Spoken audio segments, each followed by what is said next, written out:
ഇങ്ങനെ ഭരണഘടനാ വ്യവസ്ഥകൾ, ഇലക്ഷൻ കമ്മീഷൻ എന്ന് പറയുന്ന സംവിധാനം, കഴിഞ്ഞ തെരഞ്ഞെടുപ്പ് കഴിഞ്ഞ് ഇപ്പൊ നാം മനസ്സിലാക്കുന്ന ഒരു കാര്യം, CCTV ദൃശ്യങ്ങൾ ആരുടെയും പ്രത്യേക നിർദ്ദേശമില്ലാതെ 45 ദിവസത്തിനുള്ളിൽ സമ്പൂർണ്ണമായി നശിക്കും. അതുകൊണ്ട് ആര് വോട്ട് ചെയ്തു, ഒരാൾ എത്ര വോട്ട് ചെയ്തു, എവിടെയൊക്കെ വോട്ട് ചെയ്തു എന്നതിന്റെ അവശേഷിക്കുന്ന തെളിവ് ഇല്ലാണ്ടായി. 45 ദിവസം കൊണ്ട് ഇല്ലാണ്ടായി. വാരണാസിയിൽ ഒരേ പേരിൽ 80 പേര് വോട്ട് ചെയ്തു, ഒരേ അഡ്രസ്സിൽ 80 പേര് വോട്ട് ചെയ്തു. വോട്ടർ പട്ടിക എത്രയെങ്കിലും വട്ടം ആവശ്യപ്പെട്ടിട്ടും ഇലക്ട്രോണിക് വോട്ടർ പട്ടിക നൽകാനായിട്ട് തയ്യാറാകുന്നില്ല. അങ്ങനെ ജനാധിപത്യത്തിന്റെ അടിസ്ഥാനത്തെ തന്നെ സമ്പൂർണമായി റദ്ദാക്കിക്കൊണ്ട് ഒരു പ്രഹസനത്തെക്കാൾ തരംതാണ നിലയിൽ നമ്മുടെ ജനാധിപത്യ പ്രക്രിയയെ മാറ്റിക്കൊണ്ടാണ് ഇലക്ഷൻ കമ്മീഷൻ എന്ന് പറയുന്ന ഭരണഘടനാ സ്ഥാപനം പ്രവർത്തിക്കുന്നത്. ഇലക്ഷൻ കമ്മീഷന്റെ പ്രവർത്തനങ്ങളെ സംബന്ധിച്ച് വിമർശനം ഉയർത്തുന്നവരോട്, നമ്മുടെ സുനിൽകുമാറിനോടടക്കം സത്യവാങ്മൂലം സമർപ്പിക്കാനും ഇല്ലെങ്കിൽ ശിക്ഷാ നടപടികളെ നേരിടാനുമാണ് ഇലക്ഷൻ കമ്മീഷൻ ആവശ്യപ്പെടുന്നത്. അല്ലാതെ ഉന്നയിക്കപ്പെട്ട പ്രശ്നങ്ങളിൽ പരിഹാരമെന്ത്, ആ പ്രശ്നങ്ങളിൽ വിശദീകരണമെന്ത് എന്ന് പറയാൻ. ഇങ്ങനെ ഞാൻ പറഞ്ഞതുപോലെ രാഷ്ട്രീയ ജനാധിപത്യത്തിന്റെ അടിസ്ഥാന പ്രകൃതം തന്നെ അട്ടിമറിക്കപ്പെട്ട് കഴിഞ്ഞ ഫാഷിസത്തിന്റെ എല്ലാ ലക്ഷണങ്ങളും ഏറിയും കുറഞ്ഞും പ്രകടമാകുന്ന ഒരു സന്ദർഭത്തിലാണ് നാം നിൽക്കുന്നത്. അതിന്റെ മറ്റൊരു മുഖമാണ് ഞാൻ തുടക്കത്തിൽ പറഞ്ഞ ഒരു കാര്യം. 78 വർഷങ്ങൾക്ക് ശേഷം നാം ഇന്ന് മനസ്സിലാക്കിക്കൊണ്ടിരിക്കുന്നത് രാഷ്ട്രീയ ജനാധിപത്യത്തിന്റെ അടിസ്ഥാന തത്വം വളരെ ആസൂത്രിതമായി അട്ടിമറിച്ച് ജനവിധിയെ തന്നെ അട്ടിമറിക്കുന്ന അങ്ങേയറ്റം ക്രിമിനലായ ഒരു പ്രവർത്തനത്തിന്റെ നേതൃത്വത്തിലേക്ക് ഇന്ത്യയിലെ ഭരണ സംവിധാനം, അതിന്റെ ഭരണഘടനാപരമായ സ്ഥാപനങ്ങൾ തന്നെ എത്തിക്കഴിഞ്ഞിരിക്കുന്നു എന്നതാണ്. കഴിഞ്ഞ ലോക്സഭാ തെരഞ്ഞെടുപ്പിൽ നടന്ന ക്രമക്കേടുകളെ കുറിച്ചും തിരിമറികളെ കുറിച്ചും ഇതിനകം പുറത്തു വന്ന വാർത്തകൾ തന്നെ നമ്മോട് പറയുന്ന ഒരു കാര്യം, രാഷ്ട്രീയ ജനാധിപത്യം എത്രമേൽ തകർന്നടിഞ്ഞിരിക്കുന്നു എന്നതാണ്. പ്രിയപ്പെട്ടവരെ, എല്ലാവർക്കും നമസ്കാരം. നമ്മുടെ സ്വാതന്ത്ര്യപ്രാപ്തിക്ക് 78 വർഷം പൂർത്തിയായിരിക്കുന്നു. 47 ഓഗസ്റ്റ് 15 സ്വാതന്ത്ര്യം കൈവരുന്ന സമയത്ത് നാം ഇന്ന് ഒരു രാജ്യത്തെ സംബന്ധിച്ച് വച്ചു പുലർത്തുന്ന പല പ്രതീക്ഷകളും അതിന്റെ ഉച്ചസ്ഥായിയിലായിരുന്നു. ഇന്ത്യയിലെ അടിസ്ഥാന ജനവിഭാഗങ്ങളുടെ വിമോചനം, ഇന്ത്യ സ്വാതന്ത്ര്യത്തിലേക്ക് എത്തിച്ചേർന്നത് വലിയൊരു രക്തപ്പുഴ താണ്ടിയാണ് എന്ന് നമുക്കറിയാം. അങ്ങനെ വലിയൊരു രക്തപ്പുഴയിലേക്ക് ഇന്ത്യയെ നയിച്ച മതവിഭാഗീയതകളിൽ നിന്നുള്ള വിമോചനം, ഇന്ത്യയെ വിഴുങ്ങുന്ന ദാരിദ്ര്യത്തിന്റെ കൊടിയ സാമ്പത്തിക ചൂഷണത്തിന്റെ പിടിയിൽ നിന്ന് ഈ രാജ്യത്തെ കോടാനുകോടി മനുഷ്യരെ ഉയർത്തിക്കൊണ്ടുവരിക എന്ന സ്വപ്നം, ഇതെല്ലാം അന്ന് ഇന്ത്യയെ സംബന്ധിച്ച വലിയ പ്രത്യാശകളായി അന്തരീക്ഷത്തിലുണ്ടായിരുന്നു. സ്വാതന്ത്ര്യപ്രാപ്തിയുടെ ദിനത്തിൽ ഗാന്ധി സ്വാതന്ത്ര്യ ദിനാഘോഷങ്ങളുടെ വേദിയിൽ എവിടെയും ഉണ്ടായിരുന്നില്ല എന്ന് നമുക്കറിയാം. അദ്ദേഹം ഓഗസ്റ്റ് 9 റാവൽപിണ്ടിയിൽ നിന്ന് കൽക്കട്ടയിലേക്ക് പോവുകയാണ് ചെയ്തത്. കൽക്കട്ട വലിയ തോതിൽ കലാപത്തിന്റെ പിടിയിലായിരുന്നു. 46 ഓഗസ്റ്റ് 15 ഇന്ത്യ പാക് വിഭജനം ഉറപ്പാക്കുന്നതിന് വേണ്ടി മുസ്ലിം ലീഗിന്റെ അന്നത്തെ അഖിലേന്ത്യാ നേതാവായ മുഹമ്മദ് അലി ജിന്ന ആഹ്വാനം ചെയ്ത ഡയറക്റ്റ് ആക്ഷൻ എന്ന പദ്ധതിയുടെ ഭാഗമായി വലിയ തോതിലുള്ള കലാപങ്ങൾ പല സ്ഥലത്തും നടന്നു. കൽക്കട്ടയിൽ അത് ഭീമാകാരമായ വ്യാപ്തി കൈവരിച്ച് 10,000-കണക്കിന് ആളുകൾ കൊല ചെയ്യപ്പെടുന്ന ഒന്നായി അത് മാറി. ഒരു വർഷത്തിന് ശേഷവും ആ കലാപം പൂർണ്ണമായി കെട്ടടങ്ങിയിരുന്നില്ല.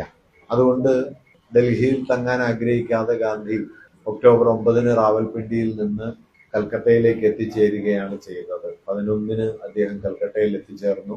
തുടർന്ന് ആ ദിവസങ്ങളിലൊക്കെ അദ്ദേഹം കൽക്കട്ടയിൽ നിന്ന് കിഴക്കൻ കൽക്കട്ടയിലെ ഒരു മുസ്ലിം ഭൂരിപക്ഷ മേഖലയായ ബേലിയാഘട്ട് എന്ന ഒരു സ്ഥലത്തെ ഇടിഞ്ഞു പൊളിഞ്ഞ പഴയ ഒരു കെട്ടിടത്തിലാണ് താമസിച്ചത്. ഹൈദരി മൻസിൽ എന്നു പേരായ ഒരു കെട്ടിടത്തിലാണ് അദ്ദേഹം താമസിച്ചത്. ആ ദിവസങ്ങളിലൊക്കെ വലിയ വർഗീയ സംഘർഷങ്ങൾ അവിടെ നടക്കുന്നുണ്ട്. 15 സ്ഥിതി പൊതുവിൽ ശാന്തമായിരുന്നു. ധാരാളം ആഘോഷങ്ങൾ, പ്രകടനങ്ങൾ അവിടെ വന്നു. ഗാന്ധി താമസിക്കുന്ന വീടിന് മുമ്പിലൂടെയെല്ലാം ധാരാളം പ്രകടനങ്ങൾ കടന്നു പോകുന്ന സ്ഥിതി ഉണ്ടായി. അദ്ദേഹം അന്ന് രാത്രി കൽക്കട്ടയിലെ വലിയ മുസ്ലിം നേതാക്കളിൽ ഒരാളായ സുഹ്റവർദിയുടെ കാറിൽ കൽക്കട്ട നഗരമൊക്കെ കാണുകയും ചെയ്യുന്നുണ്ട്. എങ്കിലും ഒരാഴ്ചയ്ക്കുള്ളിൽ സ്ഥിതിഗതികൾ വീണ്ടും വഷളാവുകയും 47 ഓഗസ്റ്റ് 31 രാത്രി കൽക്കട്ടയിൽ വീണ്ടും കലാപം പൊട്ടിപ്പുറപ്പെടുകയും ഹൈന്ദവ വർഗീയവാദികൾ ഗാന്ധിയുടെ വീട് തന്നെ ആക്രമിക്കുകയും ചെയ്തു. അന്ന് രാത്രി 50-ലധികം പേര് കൽക്കട്ടയിൽ കൊല ചെയ്യപ്പെട്ടു. 47 സെപ്റ്റംബർ 1 ഗാന്ധി നിരാഹാരം ആരംഭിച്ചു. സെപ്റ്റംബർ 1 ആരംഭിച്ച നിരാഹാരം സെപ്റ്റംബർ 4 വരെ നീണ്ടുനിന്നു. ആ നിരാഹാരത്തിലൂടെയാണ് ഗാന്ധി കൽക്കട്ടയെ ശാന്തി 47 സെപ്റ്റംബർ 4 അദ്ദേഹം നിരാഹാരം പിൻവലിക്കുകയും കൽക്കട്ട പൊതുവെ ശാന്തിയിലേക്ക് മടങ്ങി വരികയും ചെയ്തു. കൽക്കട്ടയിൽ നിന്ന് ഗാന്ധി സെപ്റ്റംബർ 7 ഡൽഹിയിലേക്ക് പോയത്. അങ്ങനെ 47 സെപ്റ്റംബർ മാസം ആരംഭത്തില് കൽക്കട്ടയിലെ കലാപം തന്റെ നിരാഹാരത്തിലൂടെ പിടിച്ചു കെട്ടിയതിന് ശേഷമാണ് ഗാന്ധി സെപ്റ്റംബർ 9 ഡൽഹിയിൽ എത്തുന്നത്. പിന്നീട് 144 ദിവസം 48 ജനുവരി 30 വരെയുള്ള 144 ദിവസം അദ്ദേഹം ഡൽഹിയിൽ താമസിക്കുകയും കലാപത്താൽ കലുഷമായ ഡൽഹിയെ തന്റെ നിരാഹാരം കൊണ്ടും നിരന്തരമായ പരിശ്രമങ്ങൾ കൊണ്ടും ഒടുവിൽ തന്റെ രക്തസാക്ഷിത്വം കൊണ്ടും സമാധാനത്തിലേക്ക് തിരിച്ചു കൊണ്ടുവരികയും ചെയ്തത്. അതുകൊണ്ട് തന്നെ നമ്മുടെ സ്വാതന്ത്ര്യത്തിന്റെ രംഗപ്രവേശം ഒട്ടും ഒന്നായിരുന്ന ഒരു രാജ്യം രണ്ടായി പിളർന്നു മാറി. രാഷ്ട്രപിതാവായ ഗാന്ധി അതിന്റെ തുടർച്ചയിൽ കൊല ചെയ്യപ്പെട്ടു. ലോകം തന്നെ കണ്ട ഏറ്റവും വലിയ വർഗീയ ലഹളയുടെ നടുവിലാണ് രാജ്യത്തിന് സ്വാതന്ത്ര്യം കൈവന്നത്. വിഭജന സമയത്ത് കൊല ചെയ്യപ്പെട്ടവരുടെ എണ്ണമൊന്നും കൃത്യമായി എവിടെയും രേഖപ്പെടുത്തപ്പെട്ടിട്ടില്ല. 2 കോടി ആളുകൾ അഭയാർത്ഥികളായി എന്ന് പൊതുവെ കരുതുന്നുണ്ട്. പഞ്ചാബിലും വടക്കുകിഴക്കൻ പ്രവിശ്യകളിലും ബംഗാളിലുമൊക്കെ അങ്ങോട്ടും ഇങ്ങോട്ടുമുള്ള വലിയ അഭയാർത്ഥി പ്രവാഹങ്ങൾ ഉണ്ടായി. അഭയാർത്ഥികളായി പുറപ്പെട്ടവരിൽ മഹാഭൂരിപക്ഷം പേരും ആ യാത്രക്കിടയിൽ വെച്ച് കൊല ചെയ്യപ്പെടുകയാണ് ഉണ്ടായത്. ചില കണക്കുകൾ 2 ലക്ഷം എന്നും മറ്റു ചില കണക്കുകൾ 10 ലക്ഷം എന്നും ഇങ്ങനെ കൊല ചെയ്യപ്പെട്ടവരെ കുറിച്ച് പറയുന്നുണ്ട്. അങ്ങനെ അത്രമേൽ പ്രയാസകരമായ ഒരു സ്വാതന്ത്ര്യപ്രാപ്തിയുടെ സന്ദർഭത്തിലും അന്ന് സമ്മേളിച്ചുകൊണ്ടിരുന്ന നമ്മുടെ ഭരണഘടനാ നിർമ്മാണ സഭ ഇന്ത്യയുടെ സ്വഭാവം എന്തായിരിക്കണം, ഇന്ത്യയുടെ അടിസ്ഥാന ഘടന എന്തായിരിക്കണം എന്നതിനെ കുറിച്ച് വളരെ കൂടുതൽ സൂക്ഷ്മമായി ആലോചിക്കുകയും ഒരുപക്ഷെ 40കളിലും 50കളിലും സ്വാതന്ത്ര്യപ്രാപ്തിയിലേക്ക് എത്തിയ മറ്റേത് രാജ്യത്തെക്കാളും സമഗ്രവും വിപുലവുമായ ഒരു ഭരണഘടനയ്ക്ക് രൂപം നൽകുകയും ചെയ്തു. 46 നവംബർ 9 മുതൽ ഡിസംബർ 9 മുതൽ 49 ഡിസംബർ വരെ നവംബർ 26 വരെ ഏതാണ്ട് 3 വർഷക്കാലം ഭരണഘടനാ അസംബ്ലി സമ്മേളിച്ചു. ആ ഭരണഘടനാ അസംബ്ലിയിലാണ് നാം ഇന്ന് കാണുന്ന ഭരണഘടന തയ്യാറായത്. ഞാനിത് പറയാൻ കാരണം ഇന്ത്യൻ ഭരണഘടനാ അസംബ്ലി സമ്മേളിക്കുന്നത് ഒട്ടും സ്വാഭാവികമായ സാഹചര്യത്തിലായിരുന്നില്ല. ഒരു രാജ്യത്തെ സംബന്ധിച്ച് എത്തിപ്പെടാവുന്ന പരമാവധി വലിയ ദുരന്തത്തിന്റെ നടുവിലൂടെയാണ് ഇന്ത്യ ആ കാലത്ത് കടന്നുപോയത്. 46 മുതൽ 49 വരെയുള്ള കാലം കൂട്ടക്കൊലകളുടെയും വർഗീയ കലാപത്തിന്റെയും രാഷ്ട്രം രണ്ടായി പിളർന്നു മാറുന്നതിന്റെയും രാഷ്ട്രപിതാവ് കൊല ചെയ്യപ്പെടുന്നതിന്റെയും ലോകം കണ്ട ഏറ്റവും വലിയ അഭയാർത്ഥി പ്രവാഹത്തിന്റെയും ഒക്കെ കാലമായിരുന്നു ഇന്ത്യയെ സംബന്ധിച്ച്. 10 ലക്ഷം പേർ കൊല ചെയ്യപ്പെട്ട മറ്റേതെങ്കിലും ഒരു വർഗീയ കലാപം 20ാം നൂറ്റാണ്ടിന്റെ ചരിത്രത്തിലില്ല. 2 കോടിയിലധികം ആളുകൾ അഭയാർത്ഥികളായി ഒരു വർഗീയ കലാപം. അങ്ങനെ ഏറ്റവും പ്രയാസകരമായ ഒരുപക്ഷെ ഒരു പുതുതായി പിറവിയെടുത്ത ഒരു രാഷ്ട്രത്തിന് ഒരു നിലയ്ക്കും അഭിമുഖീകരിക്കാൻ പറ്റാത്ത മട്ടിലുള്ള ഭീമാകാരമായ പ്രതിസന്ധിയുടെ നടുവിലൂടെയാണ് ഇന്ത്യ സ്വാതന്ത്ര്യത്തിലേക്ക് എത്തിച്ചേർന്നത്. എങ്കിലും ഈ പ്രതിസന്ധികളെയൊക്കെ മറികടന്ന് ഈ ഭീകരമായ മതവിദ്വേഷത്തെ മറികടന്ന് ഒരാധുനിക രാഷ്ട്രത്തെ രൂപപ്പെടുത്താനുള്ള ശ്രമങ്ങൾക്ക് അടിത്തറയിടാൻ നമ്മുടെ ഭരണഘടനാ അസംബ്ലിക്കും അത് മുമ്പോട്ട് വെച്ച ഭരണഘടനയ്ക്ക് കഴിഞ്ഞു. ഇന്ത്യയിൽ നിന്ന് പിളർന്നു മാറിയ പാകിസ്ഥാൻ ഒരു മതരാഷ്ട്രമായിട്ടാണ് അന്ന് മാറിയത്. ഇന്ത്യ അവശേഷിക്കുന്ന ഇന്ത്യ ഒരു മതരാഷ്ട്രമാകണമെന്ന വാദം വളരെ ശക്തമായിരുന്നു. ആ മതരാഷ്ട്രമാകണമെന്ന വാദത്തെ പരിപൂർണമായി നിരാകരിച്ചുകൊണ്ട് ജനാധിപത്യ മതനിരപേക്ഷ സമൂഹം എന്ന നിലയിൽ സമത്വാധിഷ്ഠിതമായ സാമൂഹ്യ നീതിയിൽ അടിയുറച്ച ഒരു രാഷ്ട്രം എന്ന നിലയിൽ ഇന്ത്യൻ ഭരണഘടനയ്ക്ക് രൂപം നൽകാൻ നമ്മുടെ ഭരണഘടനാ അസംബ്ലിക്ക് കഴിഞ്ഞു. വിഭജനം എന്നത് ഇന്ത്യയെ സംബന്ധിച്ച് മാരകമായ ഒരു വിപത്തായിരുന്നു എന്ന കാര്യത്തിൽ സംശയമൊന്നുമില്ല. വിഭജനം ജന്മം നൽകിയ പാകിസ്ഥാനോ വിഭജനാനന്തരമുള്ള ഇന്ത്യയോ അതുകൊണ്ട് എന്തെങ്കിലും ഗുണം കൈവന്ന സമൂഹങ്ങളല്ല.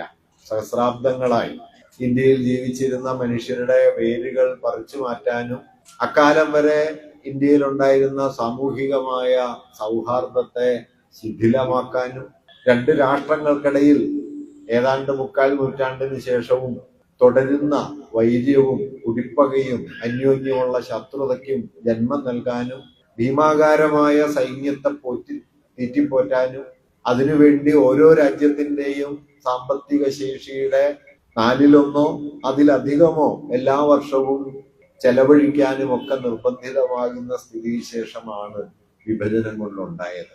വാസ്തവത്തിൽ വിഭജനത്തിന്റെ ഏറ്റവും വലിയ നീക്കിബാക്കി എന്താന്ന് വെച്ചാൽ കഴിഞ്ഞ 75 വർഷമായി ഇന്ത്യയുടെ സൈനിക ചെലവാണ്. ലോകത്തെ ഏറ്റവും വലിയ സൈനിക സംവിധാനങ്ങളിൽ ഒന്നിനെ നിലനിർത്തുകയും നമ്മുടെ രാജ്യത്തിന്റെ മൊത്തം സാമ്പത്തിക ചെലവിന്റെ 1/3 ഈ സൈന്യത്തിന് വേണ്ടി നീക്കിവെക്കുന്ന സ്ഥിതി ഉണ്ടാവുകയും മറുഭാഗത്ത് കോടാനുകോടി മനുഷ്യർ എത്രയോ പതിറ്റാണ്ടുകളായി ദാരിദ്ര്യത്തിന്റെയും തൊഴിലില്ലായ്മയുടെയും ഒക്കെ പിടിയിൽ നിന്ന് പുറത്തു കടക്കാനാകാതെ തുടരുകയും ചെയ്യുന്ന സ്ഥിതിവിശേഷമാണ് ഉണ്ടായത്. അതുകൊണ്ട് മതത്തെ മുൻനിർത്തുന്ന മതരാഷ്ട്രമായി നിലവിൽ വന്ന പാകിസ്ഥാൻ ആകട്ടെ മതരാഷ്ട്ര സങ്കല്പത്തിന്റെയും മതരാഷ്ട്രീയത്തിന്റെയും കൂടുതൽ മാരകമായ കടന്നാക്രമണങ്ങൾക്ക് വിധേയമായി പാകിസ്ഥാനുള്ളിൽ തന്നെയുള്ള മതതീവ്രവാദ സംഘടനകൾ കൂടുതൽ അവിടെ കേന്ദ്രീകരിച്ചു.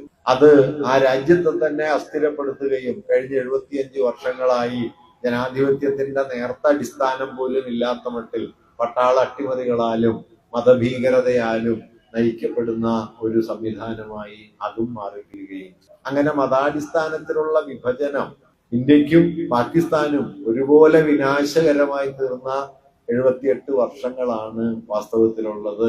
അതിന്റെ തുടർച്ച നമ്മൾ പഹൽഗാമിലും കാണുകയുണ്ടായി. ഭീകരവാദത്തിന്റെ വ്യാപനം, ഭീകരതയെ പോറ്റി വളർത്തുന്ന സമീപനം, ഭീകരവാദികളുടെ കടന്നാക്രമണങ്ങൾക്ക് ഇരയായി തീരുന്ന സാധാരണക്കാരായ മനുഷ്യർ, നമ്മുടെ സാമ്പത്തിക സാമൂഹ്യ ജീവിതത്തെ ആകെ തകിടം മറിക്കുന്ന മട്ടിൽ പടർന്നുകൊണ്ടേയിരിക്കുന്ന മതവിദ്വേഷം, ഇതെല്ലാം വിഭജനത്തിന്റെ ഉൽപ്പന്നങ്ങളായി അവശേഷിക്കുന്നു. വിഭജനത്തിന്റെ ഗുണഫലങ്ങൾ എന്താണ് എന്ന് ചോദിച്ചാൽ അങ്ങനെ എടുത്തു പറയാൻ വാസ്തവത്തിൽ യാതൊന്നും തന്നെ അവശേഷിക്കുന്നില്ല എന്നതാണ് യാഥാർത്ഥ്യം. വിഭജിതമായ ഇന്ത്യയിലോ വിഭജിതമായ പാകിസ്ഥാനിലോ ന്യൂനപക്ഷങ്ങൾക്കുണ്ടാകുന്ന സുരക്ഷയേക്കാൾ എത്രയോ വലുതായിരുന്നു വാസ്തവത്തിൽ ഏകീകൃത ഇന്ത്യയിൽ ന്യൂനപക്ഷ വിഭാഗങ്ങൾക്കുണ്ടാകുമായിരുന്ന സുരക്ഷ. കാരണം ജനസംഖ്യാപരമായും സാമൂഹ്യ സ്വാധീനത്തിന്റെ കാര്യത്തിലുമൊക്കെ എത്രയോ പ്രബലമായ ഒരു സ്ഥിതിവിശേഷം വിഭജനം ഇല്ലായിരുന്നുവെങ്കിൽ ഇന്ത്യയിൽ ഉണ്ടാകുമായിരുന്നു എന്ന കാര്യം ഇപ്പൊ നാം തിരിഞ്ഞു നോക്കിയാൽ മനസ്സിലാക്കാം. ഞാൻ പറഞ്ഞു വന്നത്, ഇങ്ങനെ ഇന്ത്യ സ്വാതന്ത്ര്യത്തിലേക്ക് എത്തുന്നത് സവിശേഷമായ ഒരു പാഠം നമ്മെ പഠിപ്പിച്ചുകൊണ്ടാണ്. അത് മതത്തെ മുൻനിർത്തുന്ന മതപരമായ വിഭജനങ്ങളെയും മതപരമായ സംഘാടനത്തെയും മുൻനിർത്തുന്ന ഒരു രാഷ്ട്രവും രാഷ്ട്രീയ പ്രക്രിയയും ഏത് കാലത്തും വിനാശകരമായിരിക്കും എന്ന പാഠമാണ് ഒരുപക്ഷെ ഇന്ത്യയുടെ സ്വാതന്ത്ര്യപ്രാപ്തി നമുക്ക് നൽകിയ ഏറ്റവും വലിയ ആശയങ്ങളിലൊന്ന്. അത് രാഷ്ട്രപിതാവിന്റെ കൊലപാതകത്തിൽ വരെ വന്നെത്തുകയും ഇന്ന് നാം തിരിഞ്ഞു നോക്കുന്ന സമയത്ത് ഇന്ന് ഈ സമര സന്ദേശത്തിന്റെ സമര മുഖം രൂപപ്പെടുത്തുന്നതിന്റെ പ്രധാനപ്പെട്ട 2 മുദ്രാവാക്യങ്ങളെ കുറിച്ച് ഇവിടെ പറയുകയാണ്. അതിലൊന്ന് ഇന്ത്യയിലെ കോടാനുകോടി വരുന്ന യുവാക്കൾക്ക് തൊഴിലവസരം ലഭ്യമാക്കണം എന്നതാണ്. രണ്ടാമത്തേത് മതേതര ഇന്ത്യ എന്ന ആവശ്യം. വാസ്തവത്തിൽ ഇന്ത്യയിലെ ഞാൻ നേരത്തെ പറഞ്ഞ ഭരണഘടനാ അസംബ്ലി അതിന്റെ അടിസ്ഥാന വീക്ഷണങ്ങൾ രൂപപ്പെടുന്ന സമയത്ത് ഇന്ത്യൻ ജനാധിപത്യത്തിന്റെ വ്യാപകമായ അടിസ്ഥാനങ്ങൾ എന്ന നിലയ്ക്ക് 3 തത്വങ്ങൾ മുമ്പോട്ട് വയ്ക്കുന്ന രാഷ്ട്രീയ ജനാധിപത്യം എന്ന പോലെ സാമൂഹിക ജനാധിപത്യവും സാമ്പത്തിക ജനാധിപത്യവും നിലനിൽക്കുന്ന ഒരു രാജ്യമായി ഇന്ത്യ മാറണം എന്ന പ്രതീക്ഷ അന്നുണ്ടായിരുന്നു. രാഷ്ട്രീയ ജനാധിപത്യം എന്നത് ലളിതമായി പറഞ്ഞാൽ ഒരാൾക്ക് ഒരോട്ടിനൊരു മൂല്യം എന്നതാണ് രാഷ്ട്രീയ ജനാധിപത്യത്തിന്റെ അടിസ്ഥാനം. 78 വർഷങ്ങൾക്ക് ശേഷം നാം ഇന്ന് മനസ്സിലാക്കിക്കൊണ്ടിരിക്കുന്നത് രാഷ്ട്രീയ ജനാധിപത്യത്തിന്റെ അടിസ്ഥാന തത്വം വളരെ ആസൂത്രിതമായി അട്ടിമറിച്ച് ജനവിധിയെ തന്നെ അട്ടിമറിക്കുന്ന അങ്ങേയറ്റം ക്രിമിനലായ ഒരു പ്രവർത്തനത്തിന്റെ നേതൃത്വത്തിലേക്ക് ഇന്ത്യയിലെ ഭരണ സംവിധാനം, അതിന്റെ ഭരണഘടനാപരമായ സ്ഥാപനങ്ങൾ തന്നെ എത്തിക്കഴിഞ്ഞിരിക്കുന്നു എന്നതാണ്. കഴിഞ്ഞ ലോക്സഭാ തെരഞ്ഞെടുപ്പിൽ നടന്ന ക്രമക്കേടുകളെ കുറിച്ചും തിരിമറികളെ കുറിച്ചും ഇതിനകം പുറത്തു വന്ന വാർത്തകൾ തന്നെ നമ്മോട് പറയുന്ന ഒരു കാര്യം രാഷ്ട്രീയ ജനാധിപത്യം എത്രമേൽ തകർന്നടിഞ്ഞിരിക്കുന്നു എന്നതാണ്. ഇന്ത്യയെ സംബന്ധിച്ച് ജനാധിപത്യം എന്നത് രാഷ്ട്രീയ ജനാധിപത്യം കൊണ്ട് മാത്രം നിലനിൽക്കാവുന്ന ഒന്നല്ല എന്ന കാര്യം അന്നേ വ്യക്തമായിരുന്നു. അതായത് എല്ലാവർക്കും ഒരു വോട്ടുണ്ടാവുക, എല്ലാ വോട്ടിനും തുല്യ മൂല്യം ഉണ്ടാവുക, ഭൂരിപക്ഷം വോട്ട് കിട്ടുന്ന ആളുകൾ ഭരണകൂടത്തിന്റെ നിയന്ത്രണം ഏറ്റെടുക്കുക, സർക്കാർ ഉണ്ടാക്കുക എന്നതുകൊണ്ട് മാത്രം ജനാധിപത്യത്തിന്റെ വിശാല ലക്ഷ്യങ്ങളെ നമുക്ക് സാക്ഷാത്കരിക്കാൻ കഴിയില്ല എന്ന കാഴ്ചപ്പാട് അന്ന് തന്നെ വളരെ ശക്തമായി ഉണ്ടായിരുന്നു. മറിച്ച് ഇന്ത്യ ജനാധിപത്യത്തിലേക്ക് നീങ്ങണമെങ്കിൽ രാഷ്ട്രീയ ജനാധിപത്യം പോലെ തന്നെ സാമൂഹികവും സാമ്പത്തികവുമായ തലങ്ങളിൽ ജനാധിപത്യം ഉണ്ടാകണം എന്ന് കരുതപ്പെട്ടിരുന്നു. സാമൂഹിക ജനാധിപത്യം എന്നതുകൊണ്ട് ഉദ്ദേശിച്ചത് നിങ്ങൾ ഏത് പ്രദേശത്ത്, ഏത് ജാതിയിലും, ഏത് മതത്തിലും, ഏത് ഭാഷയിലും, ഏത് സംസ്കാരത്തിലും ജനിച്ചവരും ജീവിക്കുന്നവരുമാകട്ടെ, ഒരു രാഷ്ട്രം എന്ന നിലയ്ക്ക് ഇന്ത്യയിൽ എല്ലാവർക്കും തുല്യാവകാശം ഉണ്ടാകണം എന്ന കാഴ്ചപ്പാടാണ്. അങ്ങനെ ഒരു തുല്യാവകാശം ഉറപ്പുവരുത്തുന്ന, നിലനിൽക്കുകയോ നിലനിൽക്കുമെന്ന് ഏതെങ്കിലും നിലയിൽ ഉറപ്പു നൽകുകയോ ചെയ്യുന്ന ഒരു സമൂഹമല്ല ഇന്ത്യ. കാരണം ഇന്ത്യയിൽ സഹസ്രാബ്ദങ്ങളായി നിലനിന്നു പോരുന്ന ജാതി വ്യവസ്ഥ മനുഷ്യർ തുല്യരല്ലെന്നും എല്ലാവർക്കും തുല്യാവകാശങ്ങൾ ഇല്ലെന്നും ഈ നാട്ടിലെ മഹാഭൂരിപക്ഷം മനുഷ്യരെയും പറഞ്ഞുറപ്പിച്ച് ധരിപ്പിച്ചിരുന്നു. അതുകൊണ്ട് ജാതിബന്ധങ്ങളുടെ കെട്ടുപാടുകൾ പൊട്ടിച്ചും ജാതീയമായ വേർതിരിവുകളെ ഇല്ലാതാക്കിയും കൊണ്ട് മാത്രമേ ജനാധിപത്യം എന്നതിനെ നമുക്ക് സാക്ഷാത്കരിക്കാൻ കഴിയൂ എന്നത് ദേശീയ പ്രസ്ഥാനം തന്നെ ഒരു ഘട്ടം കഴിഞ്ഞപ്പോൾ സുപ്രധാനമായി നടത്തിയ ഒരു തിരിച്ചറിവാണ്. അതുകൊണ്ടാണ് ലോകത്തെ മറ്റേതെങ്കിലും ഒരു ഭരണഘടനയിൽ കാണാത്ത മട്ടിലുള്ള ചില അടിസ്ഥാനാശയങ്ങൾ ഇന്ത്യൻ ഭരണഘടനയിൽ കാണുന്നത്. ഇപ്പോ ജാതീയമായ വിവേചനത്തെ മുൻനിർത്തി അയിത്തം ആചരിക്കുന്നതോ, ജാതീയമായ വിവേചനങ്ങളെ മുൻനിർത്തി ആളുകളെ നിർബന്ധിതമായി തൊഴിലെടുപ്പിക്കുന്നതോ ഒക്കെ കുറ്റകരമാണ് എന്ന് പ്രഖ്യാപിക്കുന്ന ചട്ടങ്ങൾ നമ്മുടെ ഭരണഘടനയിൽ നമുക്ക് കാണാനായിട്ട് കഴിയും. ലോകത്തെ മറ്റ് രാജ്യങ്ങളുടെ ഭരണഘടനകളിലൊന്നും കുറ്റത്തെയും അല്ലെങ്കിൽ ഏതാണ് കുറ്റം ഏതാണ് കുറ്റമല്ലാത്തത് എന്നതിനെയും സംബന്ധിച്ച നിർദ്ദേശങ്ങളൊന്നും പൊതുവിൽ ഉണ്ടാവില്ല. ഭരണകൂടത്തിന്റെ സ്വഭാവം, അതിന്റെ അടിസ്ഥാന പ്രവർത്തന രീതി എന്നതൊക്കെയാണ് അവിടെ ഉണ്ടാകുക.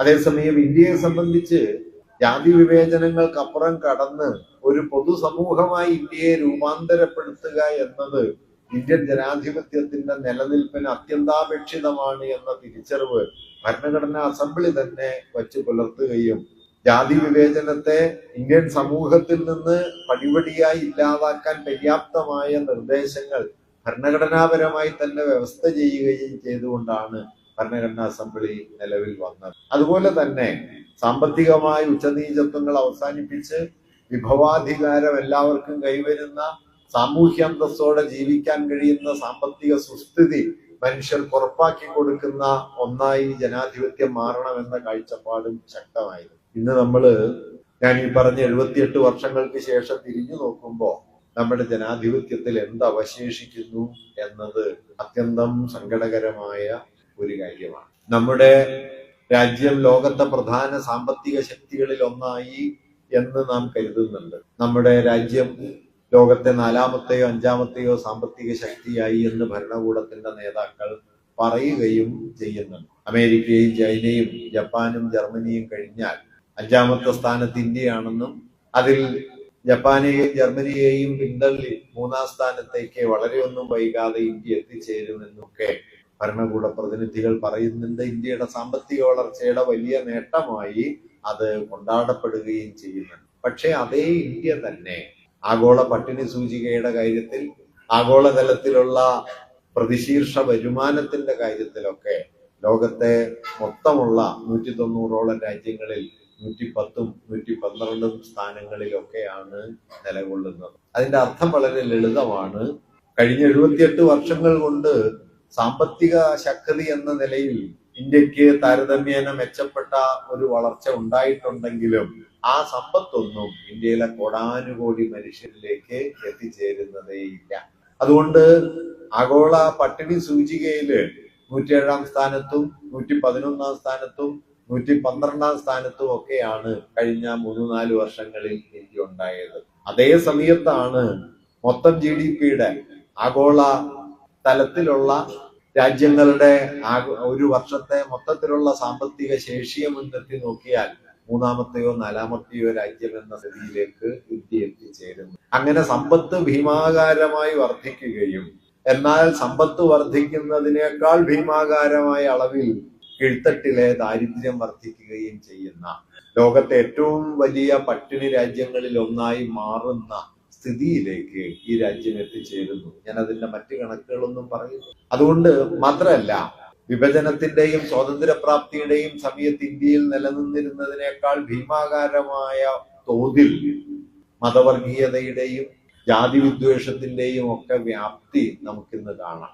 ജാതീയമായ വേർതിരിവുകൾ അവസാനിക്കുന്നില്ല. നിങ്ങൾ ചിലപ്പോൾ വായിച്ചിട്ടുണ്ടാവും, കഴിഞ്ഞ ആഴ്ചയിലും തമിഴ്നാട്ടിൽ നമ്മുടെ തൊട്ടയൽ സംസ്ഥാനത്ത് ജാതി മതിൽ തകർക്കാനുള്ള ശ്രമങ്ങൾ നടക്കുകയും സംഘടിച്ച് ജാതി മതിൽ തകർക്കുന്ന സ്ഥിതിവിശേഷം ഉണ്ടാവുകയും ചെയ്യും. അത് 2025 ഓഗസ്റ്റിലാണ് അത് നടക്കുന്നത്. സ്വാതന്ത്ര്യം കിട്ടി 75 വർഷങ്ങൾക്ക് ശേഷം. അങ്ങനെ എല്ലാ മനുഷ്യരും തുല്യരാണ് എന്ന സ്വാതന്ത്ര്യത്തിന്റെ ജനാധിപത്യത്തിന്റെ ഏറ്റവും പ്രാഥമികമായ തത്വം സമ്പൂർണമായി ലംഘിക്കപ്പെട്ട ഒരു സ്ഥിതിയിലാണ് നമ്മളിപ്പോൾ എത്തി നിൽക്കുന്നത്. അവശേഷിച്ചിരുന്ന രാഷ്ട്രീയ സ്വാതന്ത്ര്യം എന്ന് പറയുന്നത് തന്നെ സാമൂഹിക ജനാധിപത്യമോ സാമ്പത്തിക ജനാധിപത്യമോ ഇന്ത്യയെ സംബന്ധിച്ച് ഏതെങ്കിലും ഒരു ഘട്ടത്തിൽ സുപ്രധാനമായ ഒരാശയമായി ഉയർന്നു വന്നില്ല. സ്വാതന്ത്ര്യപ്രാപ്തിക്ക് ശേഷം പരമാവധി രൂപപ്പെട്ടത് രാഷ്ട്രീയ ജനാധിപത്യം എന്ന ആശയമാണെങ്കിൽ ആ രാഷ്ട്രീയ ജനാധിപത്യം തന്നെ കോർപ്പറേറ്റ് മൂലധന ശക്തികളും ഭരണകൂടവും അവർക്ക് പിണിയാളായിത്തീരുന്ന ജുഡീഷ്യൽ സംവിധാനം അടക്കമുള്ള മാധ്യമങ്ങൾ അടക്കമുള്ളവരും ചേർന്ന് ഈ രാഷ്ട്രീയ ജനാധിപത്യത്തെ കൊല ചെയ്യുന്നതിന്റെ ചിത്രമാണ് നാം അനുദിനം കണ്ടുകൊണ്ടിരിക്കുന്നത്. ലോകത്തിന്റെ മറ്റേതെങ്കിലും ഒരു കോണിൽ മറ്റേതെങ്കിലും ഒരു സന്ദർഭത്തിലായിരുന്നുവെങ്കിൽ ഈ വോട്ട് കൊള്ളയെ കുറിച്ച് കഴിഞ്ഞ ആഴ്ചകളിൽ പുറത്തു വന്ന വാർത്ത ഈ രാജ്യത്തെ കിടിലം കൊള്ളിക്കേണ്ട വാർത്തകളിൽ ഒന്നായിരുന്നു. കാരണം ഒരു മണ്ഡലത്തിലെ, ഒരു ലോകസഭാ മണ്ഡലത്തിലെ ഒരു നിയമസഭാ മേഖലയിൽ തന്നെ 1 ലക്ഷത്തിലധികം വോട്ടുകൾ കൃത്രിമമായി കടത്തിക്കയറ്റി ജനാഭിലാഷത്തെ, ജനങ്ങളുടെ രാഷ്ട്രീയ ഇച്ഛയെ ഭരണകൂടത്തിന്റെയും നിയമ സംവിധാനത്തിന്റെയും പണത്തിന്റെയും ഒക്കെ പിൻബലത്തോടെ അട്ടിമറിച്ചതിന്റെ ചിത്രമാണ് വാസ്തവത്തിൽ നമ്മൾ കഴിഞ്ഞ ദിവസങ്ങളിൽ തിരിച്ചറിഞ്ഞത്. ഇവിടെ നാം ഒത്തുചേരുന്ന സമയത്ത് നിങ്ങളോടത് പ്രത്യേകിച്ച് പറയേണ്ടതില്ല. തൃശ്ശൂർ നഗരത്തെ കേന്ദ്രീകരിച്ച് എങ്ങനെയാണ് ഇതേ പ്രക്രിയ നടന്നത് എന്നതിന്റെ വിശദാംശങ്ങൾ അനുദിനം എന്നോണം നമ്മുടെ മുമ്പിൽ പുതുതായി വന്നുകൊണ്ടിരിക്കുകയാണ്. ഒരു ഫ്ളാറ്റിൽ 30-40 ആളുകൾ വോട്ടർമാരായി രജിസ്റ്റർ ചെയ്യപ്പെടുകയും അവരെല്ലാം ഒരു ദിവസം കൊണ്ട് തന്നെ ഈ മണ്ഡലത്തിലെ വോട്ടർമാരാവുകയും അങ്ങനെ വോട്ട് ചെയ്ത് ഈ മണ്ഡലത്തിലെ ജനങ്ങളുടെ യഥാർത്ഥത്തിലുള്ള ജനാഭിലാഷത്തെ കൃത്രിമമായി അട്ടിമറിക്കുന്ന നിലയിലേക്ക് ഇവിടത്തെ തെരഞ്ഞെടുപ്പ് മാറി തീർന്നു എന്നാണ് വാർത്തകളിൽ നിന്ന് നാം അനുദിനം മനസ്സിലാക്കി. അങ്ങനെ ജനാധിപത്യത്തിന്റെ വിശാലമാനം എന്ന് പറയാവുന്ന സാമൂഹ്യ ജനാധിപത്യവും സാമ്പത്തിക ജനാധിപത്യവും പൂർണ്ണമായി കൈയൊഴിയപ്പെടുകയും രാഷ്ട്രീയ ജനാധിപത്യം, ഔപചാരികമായ തെരഞ്ഞെടുപ്പുകളിലൂടെ നിലവിൽ വരുന്ന രാഷ്ട്രീയ ജനാധിപത്യം തന്നെ അത്ര മാരകമായ തോതിൽ മാനിപ്പുലേറ്റ് ചെയ്യപ്പെടുന്ന, അട്ടിമറിക്കപ്പെടുന്ന, കൃത്രിമത്തിന് വിധേയമാകുന്ന ഒരു സ്ഥിതിവിശേഷത്തിൽ നാം ഇപ്പോൾ എത്തി നിൽക്കുന്നു. അങ്ങനെ ജനാധിപത്യം എന്നത് ഒരു പുറന്തൊണ്ടു പോലുമായി അവശേഷിക്കുമോ എന്ന് സംശയം തോന്നുന്ന ഒരു ഘട്ടത്തിലാണ് വാസ്തവത്തിൽ നമ്മൾ 78ാം സ്വാതന്ത്ര്യപ്രാപ്തിയുടെ 78 വർഷങ്ങൾ 79ാമത് സ്വാതന്ത്ര്യ ദിനത്തിലേക്ക് എത്തിയിട്ടുള്ളത്. സ്വാതന്ത്ര്യ ദിനത്തിന്റെ സന്ദർഭത്തിൽ ഗാന്ധിയോട് ചോദിച്ച ഒരു ചോദ്യം, എന്താണ് ഇന്ത്യയിലെ ഭരണകൂടം ചെയ്യേണ്ട കാര്യങ്ങൾ? ഗാന്ധി വളരെ ലഘുവായ ഒറ്റ വാക്യത്തിലാണ് അതിന് ഉത്തരം പറഞ്ഞത്. Wipe out the tears from the ice of the common man എന്ന് പറഞ്ഞു. ഏറ്റവും ദരിദ്രരായ മനുഷ്യന്റെ കണ്ണീരൊപ്പുക, ഇതാണ് നിങ്ങൾ ചെയ്യേണ്ട കാര്യം. ഭരണഘടനാ അസംബ്ലി രൂപപ്പെടുന്ന സമയത്ത് ഭരണഘടനാ അസംബ്ലിയെ സംബന്ധിച്ച് ധാരാളം തർക്കങ്ങൾ ഉണ്ടായിരുന്നു. കാരണം ഇന്ത്യൻ ഭരണഘടനാ അസംബ്ലി നിലവിൽ വന്നത് ഇന്ത്യയില് ശരിയായ അർത്ഥത്തിൽ ഒരു തെരഞ്ഞെടുപ്പ് നടത്തിയിട്ടല്ല. 1946 ഇന്ത്യക്ക് സ്വാതന്ത്ര്യം കൈമാറാൻ രണ്ടാം ലോക യുദ്ധത്തിന് ശേഷം ബ്രിട്ടീഷ് ഗവൺമെന്റ് തീരുമാനിച്ചു. 47-നകം അത് പൂർത്തിയാക്കണമെന്ന് തീരുമാനിച്ചു. ഇന്ത്യ സ്വന്തമായി ഒരു ഭരണഘടന ഉണ്ടാക്കണം എന്നും അന്നത് ഇന്ത്യൻ ദേശീയ പ്രസ്ഥാനം തീരുമാനിച്ചിരുന്നു. എന്നാൽ ഒരു ശരിയായ വോട്ടേഴ്സ് ലിസ്റ്റ് തയ്യാറാക്കി ഇന്ത്യയിലെ മുഴുവൻ ആളുകളും പങ്കെടുക്കുന്ന ഒരു തെരഞ്ഞെടുപ്പ് നടത്തി അതിലൂടെ ഒരു ഭരണഘടനാ അസംബ്ലി രൂപപ്പെടുത്തുക എന്നത് പരിമിതമായ ഒരു കാലയളവിൽ അന്ന് സാധ്യമായിരുന്നില്ല. അതുകൊണ്ട് അതിനു മുമ്പ് പ്രവിശ്യ നിയമസഭകളിലേക്ക് നടന്ന തെരഞ്ഞെടുപ്പിൽ തെരഞ്ഞെടുക്കപ്പെട്ട MLA-മാർക്ക് സമാനമായ പദവിയിൽ ബ്രിട്ടീഷ് ഭരണ മേഖലകളിൽ തെരഞ്ഞെടുക്കപ്പെട്ട നിയമസഭകളിലെ പ്രതിനിധികൾ തങ്ങളുടെ പ്രതിനിധികൾ എന്ന നിലയ്ക്ക് കോൺസ്റ്റിറ്റ്യൂന്റ് അസംബ്ലിയിലേക്ക് ആളുകളെ തെരഞ്ഞെടുക്കുകയാണ് ചെയ്തത്. നാട്ടുരാജ്യങ്ങളിൽ നിന്ന് നോമിനേറ്റ് ചെയ്യപ്പെടുകയാണ് കുറെ പേർ.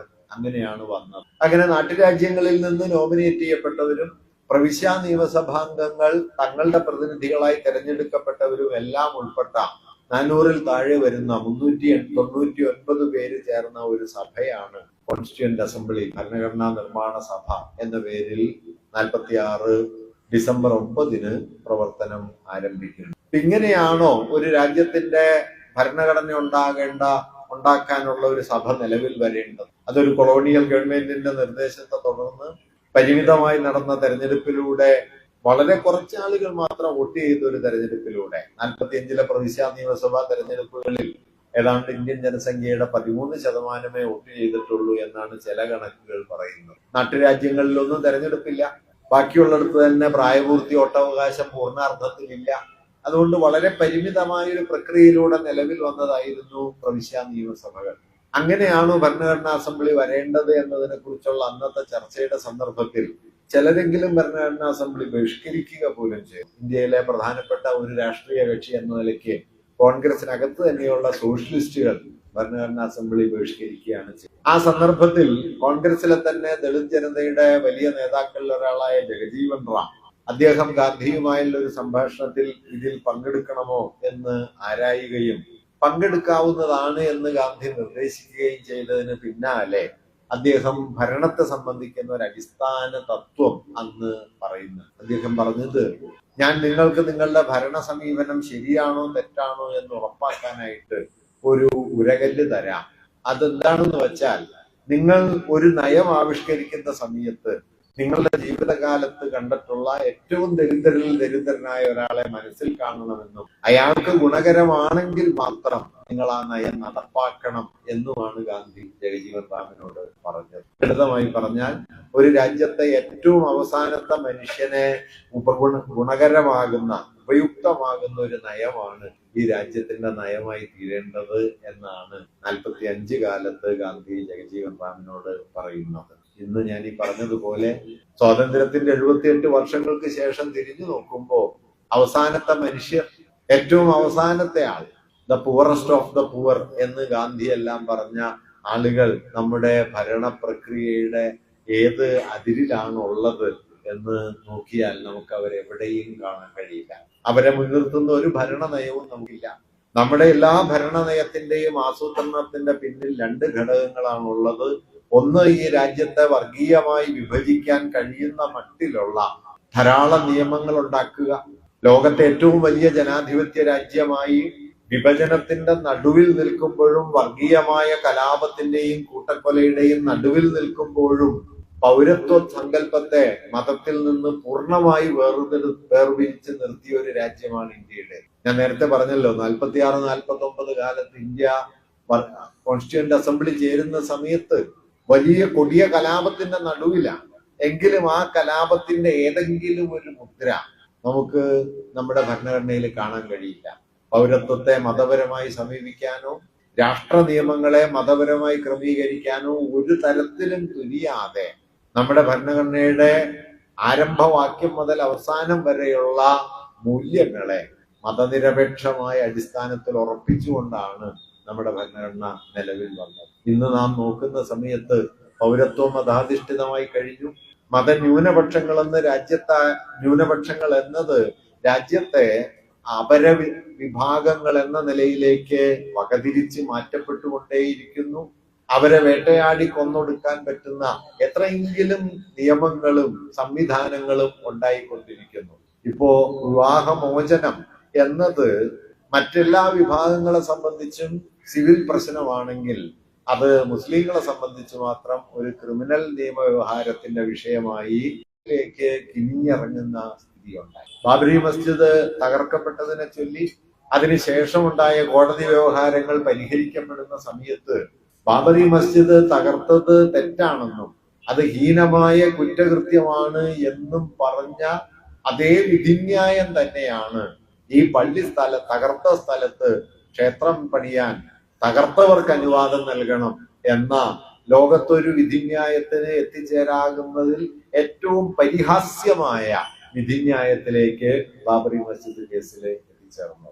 ആ വിധിന്യായത്തിന്റെ പ്രാരംഭ ഭാഗം ഏതാണ്ട് 2/3 ഭാഗവും ബാബറി മസ്ജിദ് തകർത്തത് എങ്ങനെ ഒരു ഇന്ത്യ ചരിത്രത്തിൽ ഏറ്റവും വലിയ കുറ്റകൃത്യമായിരിക്കുന്നു, ഹീനമായ അക്രമമായിരിക്കുന്നു എന്ന് വിശദീകരിച്ചതിന് ശേഷമാണ് ഈ അക്രമത്തിന്റെ നടത്തിപ്പുകാർക്ക് അവർ കയ്യേറിയ സ്ഥലത്ത് ക്ഷേത്രം പണിയാനായി അനുവാദം നൽകണം എന്ന് നമ്മുടെ പരമോന്നത നീതിന്യായ പീഠം ഉത്തരവിട്ടത്. നീതിന്യായം എന്നത് അന്യായത്തിന്റെ മാത്രം നടത്തിപ്പായി തീർന്ന ഒരു ഉത്തരവായിരുന്നു വാസ്തവത്തിൽ ഉണ്ടായത്.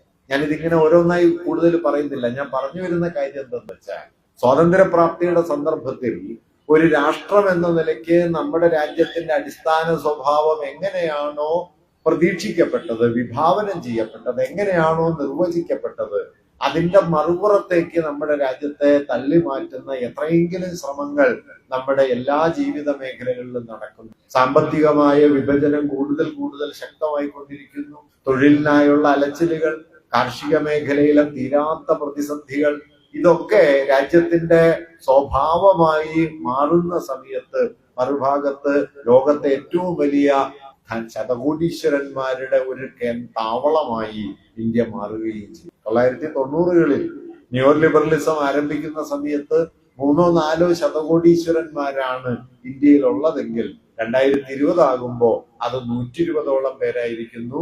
2030 അത് 150-ലെത്തും എന്ന് പ്രതീക്ഷിക്കപ്പെടുകയും ചെയ്യും. ലോകത്തെ ഏറ്റവും ഭീമാകാരമായ സംഖ്യ, ശതകോടീശ്വരന്മാരുടെ സംഖ്യ ഇന്ത്യയിലാണ്. അതേ സമയത്ത് തന്നെ ഞാൻ നേരത്തെ പറഞ്ഞ ലോകത്തെ പരമദരിദ്രരുടെ ഏറ്റവും വലിയ താവളമായും ഇന്ത്യ മാറുകയും ഗ്ലോബൽ ഹങ്കർ ഇൻഡെക്സ് പോലുള്ള സൂചികകളിൽ 110, 120 സ്ഥാനങ്ങളിലേക്ക് പിന്തള്ളപ്പെടുകയും പരമദരിദ്ര രാജ്യങ്ങളെന്ന് നാം കരുതുന്ന അയൽപക്ക രാജ്യങ്ങൾ തന്നെ ഹങ്കർ ഇൻഡെക്സിൽ നമ്മളെക്കാളൊക്കെ എത്രയോ ഉയർന്ന സ്ഥാനത്ത് 60, 70 സ്ഥാനങ്ങളിലെ നേപ്പാളും ഭൂട്ടാനും ബംഗ്ലാദേശും ഒക്കെ എത്തിച്ചേരുന്ന സ്ഥിതിവിശേഷം ഉണ്ടാവുകയും. അങ്ങനെ സ്വാതന്ത്ര്യം എന്തായി മാറണമോ അതിന്റെ വിപരീതമായ, ഞാൻ പറഞ്ഞത് അസമത്വത്തെ വർദ്ധിപ്പിക്കുന്ന, വർഗീയ വിദ്വേഷത്തെ വർദ്ധിപ്പിക്കുന്ന, സാമൂഹ്യ ജനാധിപത്യം പൂർണ്ണമായി റദ്ദായി പോയ, സാമ്പത്തിക ജനാധിപത്യം ഒരിക്കൽ പോലും നടപ്പാക്കപ്പെടാതെ പോയ നിലയിലേക്കാണ് നമ്മുടെ രാജ്യം എത്തിച്ചേർന്നത്. സോഷ്യലിസം എന്നത് ഭരണഘടനയുടെ അടിസ്ഥാന തത്വമായിരുന്നെങ്കിൽ ഇന്നതൊരു വിദൂര സ്മരണ പോലും അല്ലാണ്ടായി തീർന്നിരിക്കുന്നു എന്ന് നമുക്കറിയാം. ഇങ്ങനെ ഒരു രാജ്യത്തിന്റെ അടിസ്ഥാന ജനാധിപത്യത്തെ മുഴുവൻ അട്ടിമറിച്ചതിന് ശേഷമാണ് നമ്മുടെ സ്വാതന്ത്ര്യ ദിനത്തെ അതിന്റെ ശരിയായ ഉള്ളടക്കത്തിൽ നിന്ന് എടുത്തു മാറ്റി സ്വാതന്ത്ര്യ ദിനത്തെ വിഭജന ഭീകരതയ്ക്കെതിരായ ദിനം എന്ന മട്ടിലൊക്കെ കൊണ്ടുവരാനായിട്ടുള്ള ശ്രമങ്ങൾ ഇപ്പോൾ നടക്കുന്നു. സ്വാതന്ത്ര്യം എന്നത് വിഭജനത്തിന്റെ ഫലമായിരുന്നു എന്നും വിഭജനമാണ് കൂടുതൽ ഓർമ്മിക്കപ്പെടേണ്ടത് എന്നും വാദിച്ചുകൊണ്ട് സ്വാതന്ത്ര്യപ്രാപ്തിയെ തന്നെ വർഗീയ വിദ്വേഷ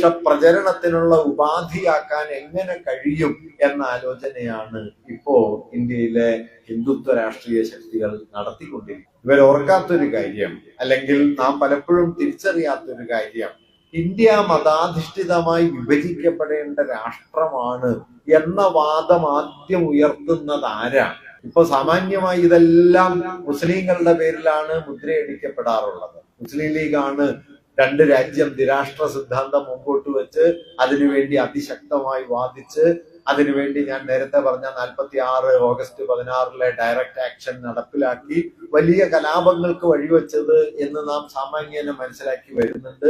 അതിൽ വസ്തുതയുമുണ്ട്.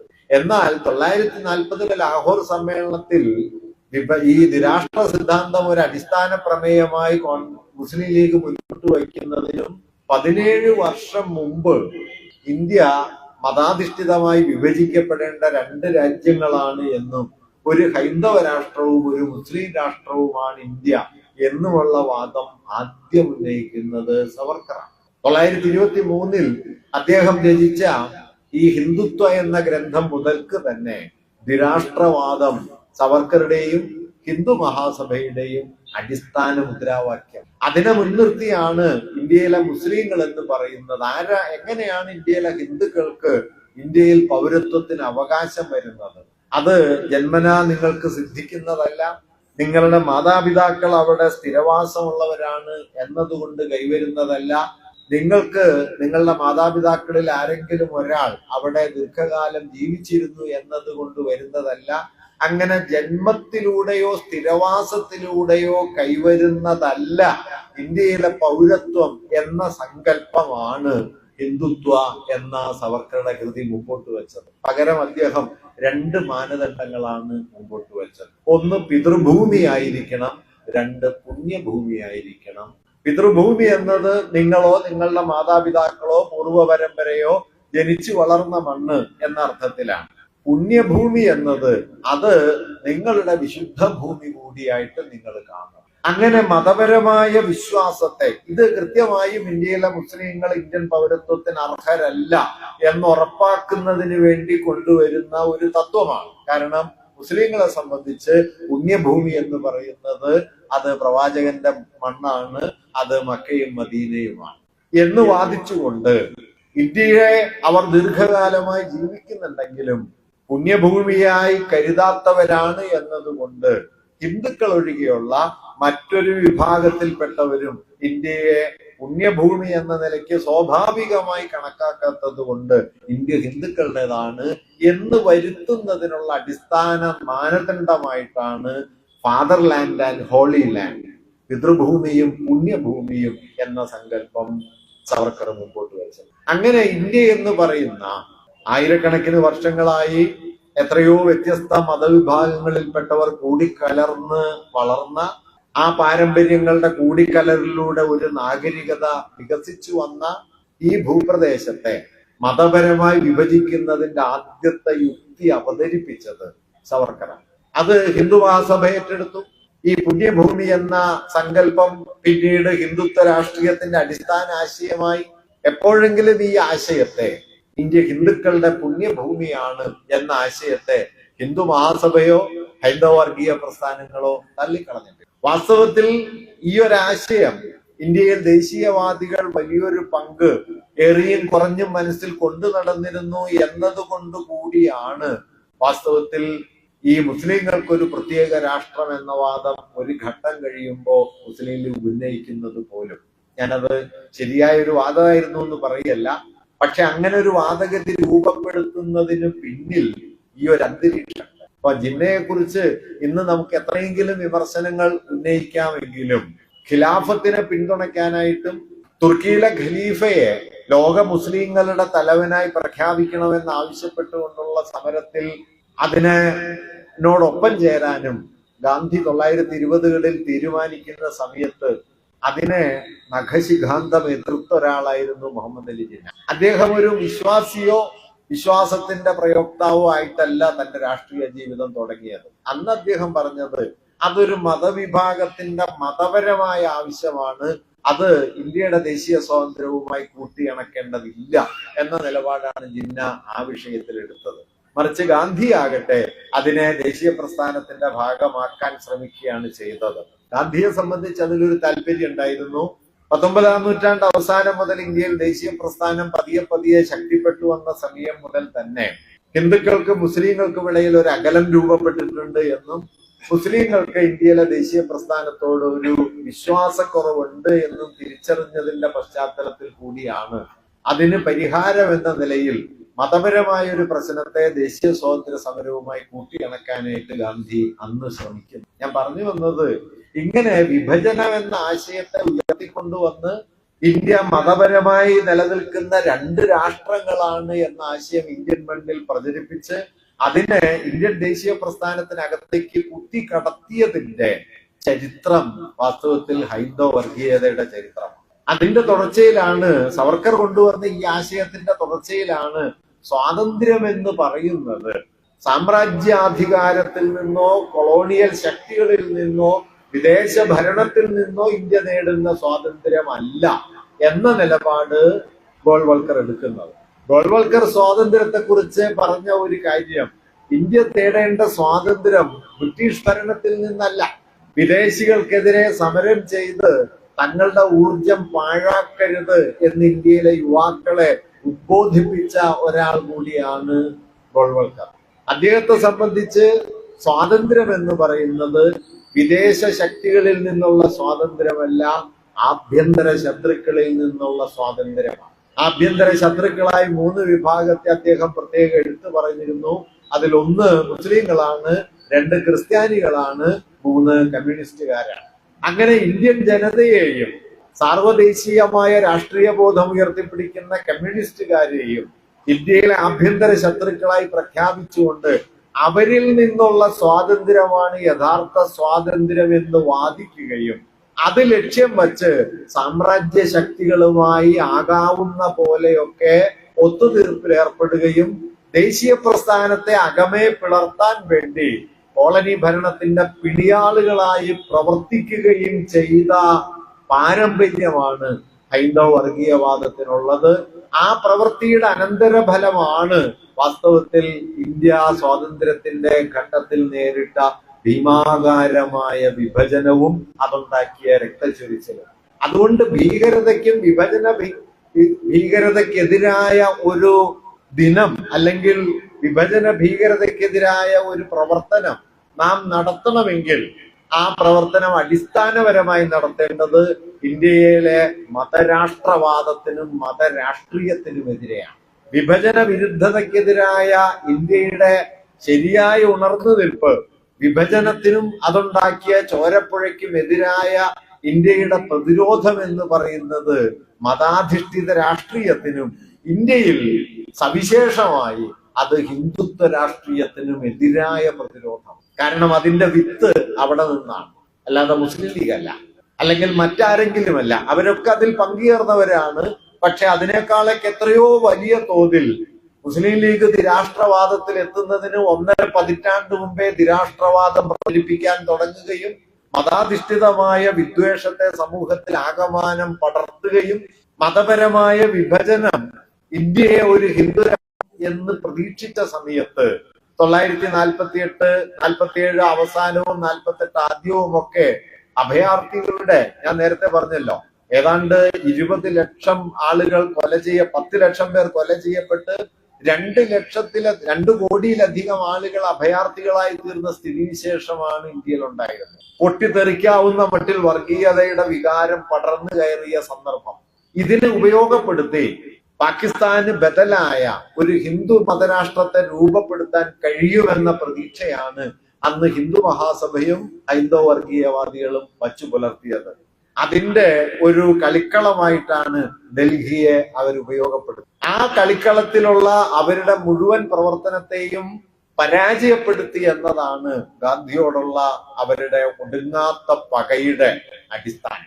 1948 ജനുവരി 13 മുതൽ 5 ദിവസം നീണ്ടു നിൽക്കുന്ന നിരാഹാരത്തിലൂടെ വർഗീയ വിദ്വേഷത്തെ ആകാവുന്നത്ര പ്രസരിപ്പിച്ച് സ്വതന്ത്ര ഇന്ത്യയെ ഒരു ഹിന്ദു രാഷ്ട്രത്തിലേക്ക് എത്തിക്കാൻ കഴിയുമെന്ന ഹിന്ദു മഹാസഭയുടെയും വർഗീയവാദികളുടെയും വീക്ഷണത്തെ, പ്രതീക്ഷയെ എന്നേക്കുമായി ഇല്ലാതാക്കാൻ ഗാന്ധിക്ക് കഴിഞ്ഞു എന്നതോടെയാണ് ഗോഡ്സെയും നാരായണാപ്തെയും അവരുടെ സംഘങ്ങളും പൂനെയിൽ നിന്ന് ഡൽഹിയിലേക്ക് യാത്ര തിരിക്കുകയും 48 ജനുവരി 20 ഗാന്ധിയെ വധിക്കാനുള്ള 1ാമത്തെ ശ്രമം നടത്തുകയും അതിൽ പരാജയപ്പെട്ടതിന് പിന്നാലെ പൂനെയിലേക്ക് മടങ്ങി വന്ന് സവർക്കറെ കണ്ട് വീണ്ടും ഗൂഢാലോചനയുടെ വിശദാംശങ്ങൾ തയ്യാറാക്കി 48 ജനുവരി 30 ഗാന്ധിയെ വധിക്കുകയും ചെയ്തത്. അതുകൊണ്ട് ഗാന്ധി വധം എന്നത് തന്നെ വാസ്തവത്തിൽ ഈ ഹിന്ദുത്വത്തിന്റെ മതരാഷ്ട്ര നിർമ്മാണം എന്ന പ്രക്രിയയുടെ ഒരു വലിയ പ്രവർത്തന പഥത്തിലെ ഒരു പ്രത്യേക സന്ദർഭമാണ്. അത് അപ്പൊ തുടങ്ങിയതോ ഗോഡ്സെക്ക് ഗാന്ധിയോട് തോന്നിയ പ്രത്യേകമായ ഒരു വിദ്വേഷത്തിന്റെ അനന്തരഫലമോ ഒന്നുമല്ല. അത് മതരാഷ്ട്രം എന്ന ആശയത്തെ, മതത്തെ മുൻനിർത്തുന്ന രാഷ്ട്രീയ പ്രക്രിയയുടെ ഇന്ത്യയുടെ ചരിത്രത്തിലെ ഏറ്റവും വലിയ ആവിഷ്കാരങ്ങളിൽ ഒന്നായിട്ടാണ് അതിനെ നമ്മൾ കാണേണ്ടത്. അങ്ങനെ മനസ്സിലാക്കിയാലാണ് വിഭജന വിരുദ്ധതയ്ക്കും വിഭജന ഭീകരതയ്ക്കും എതിരായ ഇന്ന് ഹിന്ദുത്വവാദികൾ പറയുന്ന ആശയം ഏതെങ്കിലും നിലയിൽ നിങ്ങൾ ഉയർത്തിപ്പിടിക്കാൻ ശ്രമിക്കുന്നുണ്ടെങ്കിൽ അടിസ്ഥാനപരമായി നാം അത് ഉയർത്തിപ്പിടിക്കേണ്ടത് വർഗീയവാദികൾക്കെതിരെയാണ്, ഹിന്ദുത്വ ശക്തികൾക്കെതിരെയാണ്. കാരണം ദേശീയ പ്രസ്ഥാനത്തിന്റെ കാലത്ത്, സ്വാതന്ത്ര്യ സമരത്തിന്റെ സമയത്ത് ഒന്നാമത്തെ ദേശവിരുദ്ധ ശക്തികളായി പ്രവർത്തിച്ചത് ഹൈന്ദവ വർഗീയവാദികൾ. ഇത് നമ്മളിപ്പോ ആരും ഓർക്കാറില്ല. കാരണം സ്വാതന്ത്ര്യ പ്രസ്ഥാനത്തെ അകമേ തകർത്ത് കൊളോണിയൽ ഭരണകൂടത്തിന് ഉപയുക്തമാകുന്ന മട്ടിൽ ദേശീയ പ്രസ്ഥാനത്തിനകത്ത് മതപരമായ വിഭജനമുണ്ടാക്കി വിഭജിച്ച് ഭരിക്കുക എന്ന കൊളോണിയൽ തന്ത്രത്തിന് അനുകൂലമായ ഒരു അന്തരീക്ഷം ഇന്ത്യൻ സാമൂഹ്യ ജീവിതത്തിൽ ഉണ്ടാക്കിയെടുക്കുന്നതിന്റെ കേന്ദ്രമായിരുന്നു ഹിന്ദു മഹാസഭയും സവർക്കറെ പോലുള്ള നേതാക്കളും. അവരുണ്ടാക്കിയ പിളർപ്പാണ് വാസ്തവത്തിൽ ഇന്ത്യ ഒറ്റ രാജ്യമല്ലെന്നും ഒറ്റയ്ക്ക് ദേശീയ പ്രസ്ഥാനത്തിന്റെ പ്രതിനിധികൾക്ക് അധികാരം കൈമാറാൻ കഴിയില്ല എന്ന നിലപാടും എടുത്ത് ഒരു ദ്വിരാഷ്ട്ര പദ്ധതി രൂപപ്പെടുത്തുന്നതിന് കൊളോണിയൽ ഭരണകൂടത്തെ സഹായിച്ചത്. അതുകൊണ്ട് മുസ്ലിം ലീഗ് 40-ലെത്തുന്ന നിലപാട് 923 തന്നെ സ്വീകരിക്കുകയും ആ നിലപാടിനെ ഇന്ത്യയിൽ ഉടനീളം പ്രചരിപ്പിക്കുകയും വർഗീയമായ വിദ്വേഷത്തെ ഇന്ത്യൻ സമൂഹത്തിൽ ആകമാനം പടർത്തുകയും ചെയ്ത ഒരു സംവിധാനത്തെയാണ് നാം ഹിന്ദുത്വ രാഷ്ട്രീയം എന്ന് പറയുന്നത്. അത് അടിസ്ഥാനപരമായി ജനവിരുദ്ധവും ദേശവിരുദ്ധവുമായ ഒന്നാണ്. ആ പാരമ്പര്യമാണ് ഇന്ന് നമ്മോട് വിഭജന ഭീകരതയെ കുറിച്ച് ഓർമ്മിപ്പിക്കുന്നത്. വിഭജന ഭീകരതയുടെ നടത്തിപ്പുകാരാണ് ഡൽഹിയിലും കൽക്കട്ടയിലും ഒക്കെ ആയിരക്കണക്കിന് ആളുകളെ കൊല ചെയ്യുന്നതിന്റെ നേതൃത്വം വഹിച്ച ആളുകളാണ് ഈ ഹിന്ദു മഹാസഭയുടെ അന്നത്തെ പ്രവർത്തകർ. തിരിച്ചും അതുകൊണ്ട് വിഭജന ഭീകരത എന്ന് പറയുന്നത് എന്തിന്റെ ഉൽപ്പന്നമാണ്? അത് മതരാഷ്ട്രത്തിന്റെയും മതരാഷ്ട്രീയത്തിന്റെയും ഉൽപ്പന്നമാണ്. ആ മതരാഷ്ട്രീയത്തിന്റെ ഇന്നത്തെ നടത്തിപ്പുകാരാണ് ഇന്ന് ഇന്ത്യയുടെ ഭരണാധികാരം കൈയാളുന്നത്. ആ ഭരണാധികാരം കൈയാളാൻ അവർ ഉപയുക്തമാക്കിയത് ഇതേ മതവർഗീയതയെയും മതരാഷ്ട്രീയത്തെയുമാണ്. അന്നില്ലാത്ത ചിലതുകൂടി അവരിന്ന് ചെയ്യുന്നുണ്ട്. മതപരമായ സംഘാടനവും വർഗീയ വിദ്വേഷത്തിന്റെ വ്യാപനവും മാത്രമല്ല, 2 കാര്യങ്ങൾ കൂടി അവരിന്ന് ചെയ്യുന്നുണ്ട്. ഒന്ന്, കോർപ്പറേറ്റ് മൂലധനത്തിന് ഇന്ത്യയെ സമ്പൂർണമായി തീറെഴുതി കൊടുക്കുന്ന മട്ടിൽ കഴിഞ്ഞ 3 പതിറ്റാണ്ടിൽ നടന്ന ഉദാരവൽക്കരണത്തിന്റെ ഏറ്റവും ഭീമാകാരവും ജനവിരുദ്ധവുമായ ആവിഷ്കാരം നടപ്പാക്കിക്കൊണ്ടിരിക്കുന്നത് കഴിഞ്ഞ 1 പതിറ്റാണ്ടായി ഹിന്ദുത്വ ഭരണകൂടമാണ്. മറ്റൊന്ന്, ഇന്ത്യയിലെ ഭരണഘടനാ സംവിധാനങ്ങളെ ഏതാണ്ട് സമ്പൂർണമായി തവിട് പൊടിയാക്കി ഭരണകൂടത്തിന്റെ വാലാട്ടിപ്പട്ടികൾ എന്ന് വിളിക്കേണ്ടുന്ന നിലയിലേക്ക് മറ്റെല്ലാ സംവിധാനങ്ങളെയും എത്തിക്കുന്ന സ്ഥിതിവിശേഷം ഉണ്ടാക്കിയതും സ്വതന്ത്ര ഇന്ത്യയുടെ ചരിത്രത്തിൽ ഈ കഴിഞ്ഞൊരു പതിറ്റാണ്ടിലെ കേന്ദ്ര ഭരണകൂടം.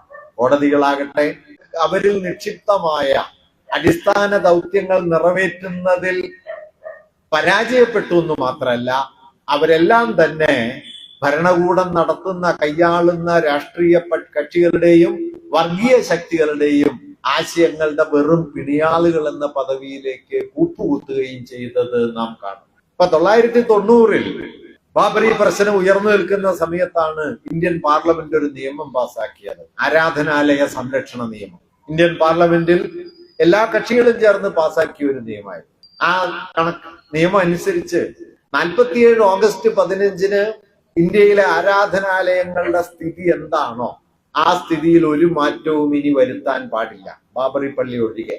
ബാബറി പള്ളി അന്നൊക്കെ വലിയ തർക്ക വിഷയമായി കഴിഞ്ഞതുകൊണ്ട് അതൊഴികെ മറ്റെല്ലാ ആരാധനാലയങ്ങളും 47 ഓഗസ്റ്റ് 15-ന് ഏത് നിലയിലാണോ നിലനിൽക്കുന്നത് തൽസ്ഥിതി ഇനി മാറ്റാൻ പാടില്ല എന്ന് ഇന്ത്യൻ പാർലമെന്റ് നിയമം ഉണ്ടാക്കി. ആ നിയമം നിലനിൽക്കെ തന്നെയാണ് യാൻവാബി പള്ളി കുഴിച്ചു നോക്കാനായിട്ട് കോടതി ഉത്തരവിട്ടത്. ഈ നിയമത്തിനെതിരാണ്. യാൻവാബി പള്ളി ഹിന്ദു ദേവാലയമാണോ എന്നറിയാൻ കുഴിച്ചു നോക്കാനായിട്ട് അവിടുത്തെ മജിസ്ട്രേറ്റ് കോടതി ഉത്തരവിടുന്നു. ഹൈക്കോടതി അത് ശരിവെക്കുന്നു. സുപ്രീം കോടതി ശരിവെക്കുന്നു. മറുഭാഗത്ത് ഇന്ത്യ ഗവൺമെന്റ്, ഇന്ത്യൻ പാർലമെന്റ് ഉണ്ടാക്കിയ നിയമം നോക്കുകുത്തിയായി അവിടെ നിൽക്കുന്നു. എത്രയെങ്കിലും നിയമങ്ങൾ നിങ്ങൾക്ക് കാണാം. ഇപ്പൊ കഴിഞ്ഞ ദിവസം നമ്മുടെ വൈസ് ചാൻസലർമാരെ നിയമിക്കുന്നത് സംബന്ധിച്ച് സുപ്രീം കോടതിയുടെ ഒരു ഉത്തരവ്.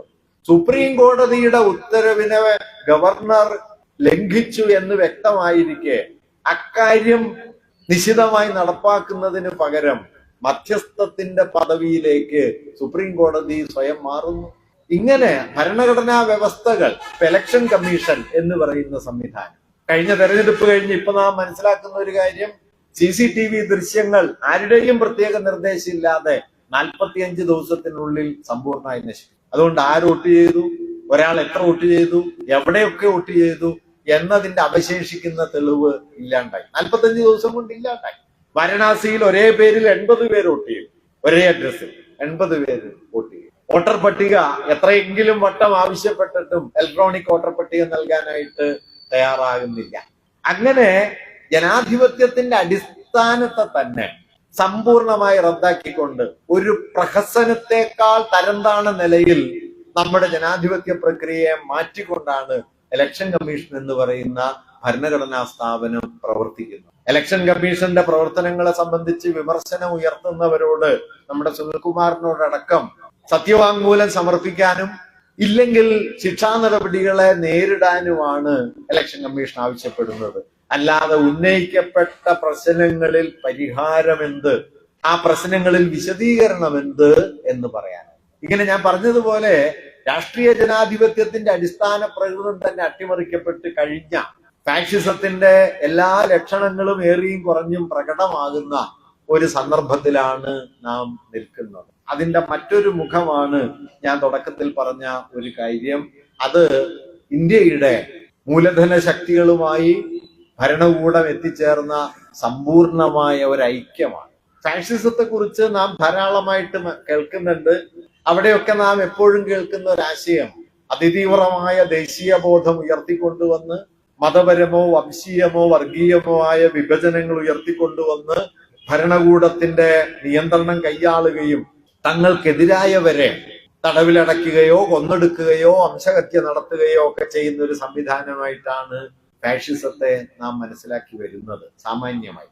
എന്നാൽ ഫാഷിസത്തിന്റെ അവതാരകനായി 1936 എന്താണ് ഫാസിസം എന്ന് വിശദീകരിച്ചുകൊണ്ട് എഴുതിയ ഒരു പ്രബന്ധത്തിൽ, ഡോക്ട്രിൻസ് ഓഫ് ഫാഷിസം എന്ന അദ്ദേഹത്തിന്റെ പ്രബന്ധത്തിൽ ഫാഷിസത്തെ വിശദീകരിക്കുന്നത് അടിസ്ഥാനപരമായി ഇങ്ങനെയല്ല. അദ്ദേഹം വളരെ വ്യത്യസ്തമായ മറ്റൊരു ഊന്നലാണ് അവിടെ കൊടുക്കുന്നത്. അദ്ദേഹം ഫാഷിസത്തെ അവിടെ വിശദീകരിച്ചത് ഭരണകൂടവും മൂലധനവും തമ്മിലുള്ള സമ്പൂർണ്ണ ഐക്യമാണ് ഫാഷിസം. A total identification of the state and the capital. മൂലധന താല്പര്യങ്ങളും ഭരണകൂടവും തമ്മിലുള്ള സമ്പൂർണ്ണ ഐക്യം. ഇതത്ര എളുപ്പമല്ല. കാരണം ഭരണകൂട താല്പര്യങ്ങളെ 100% മൂലധന താല്പര്യങ്ങളെ 100% ഭരണകൂടത്തിന് എപ്പോഴും പിന്തുണയ്ക്കാൻ പറ്റില്ല.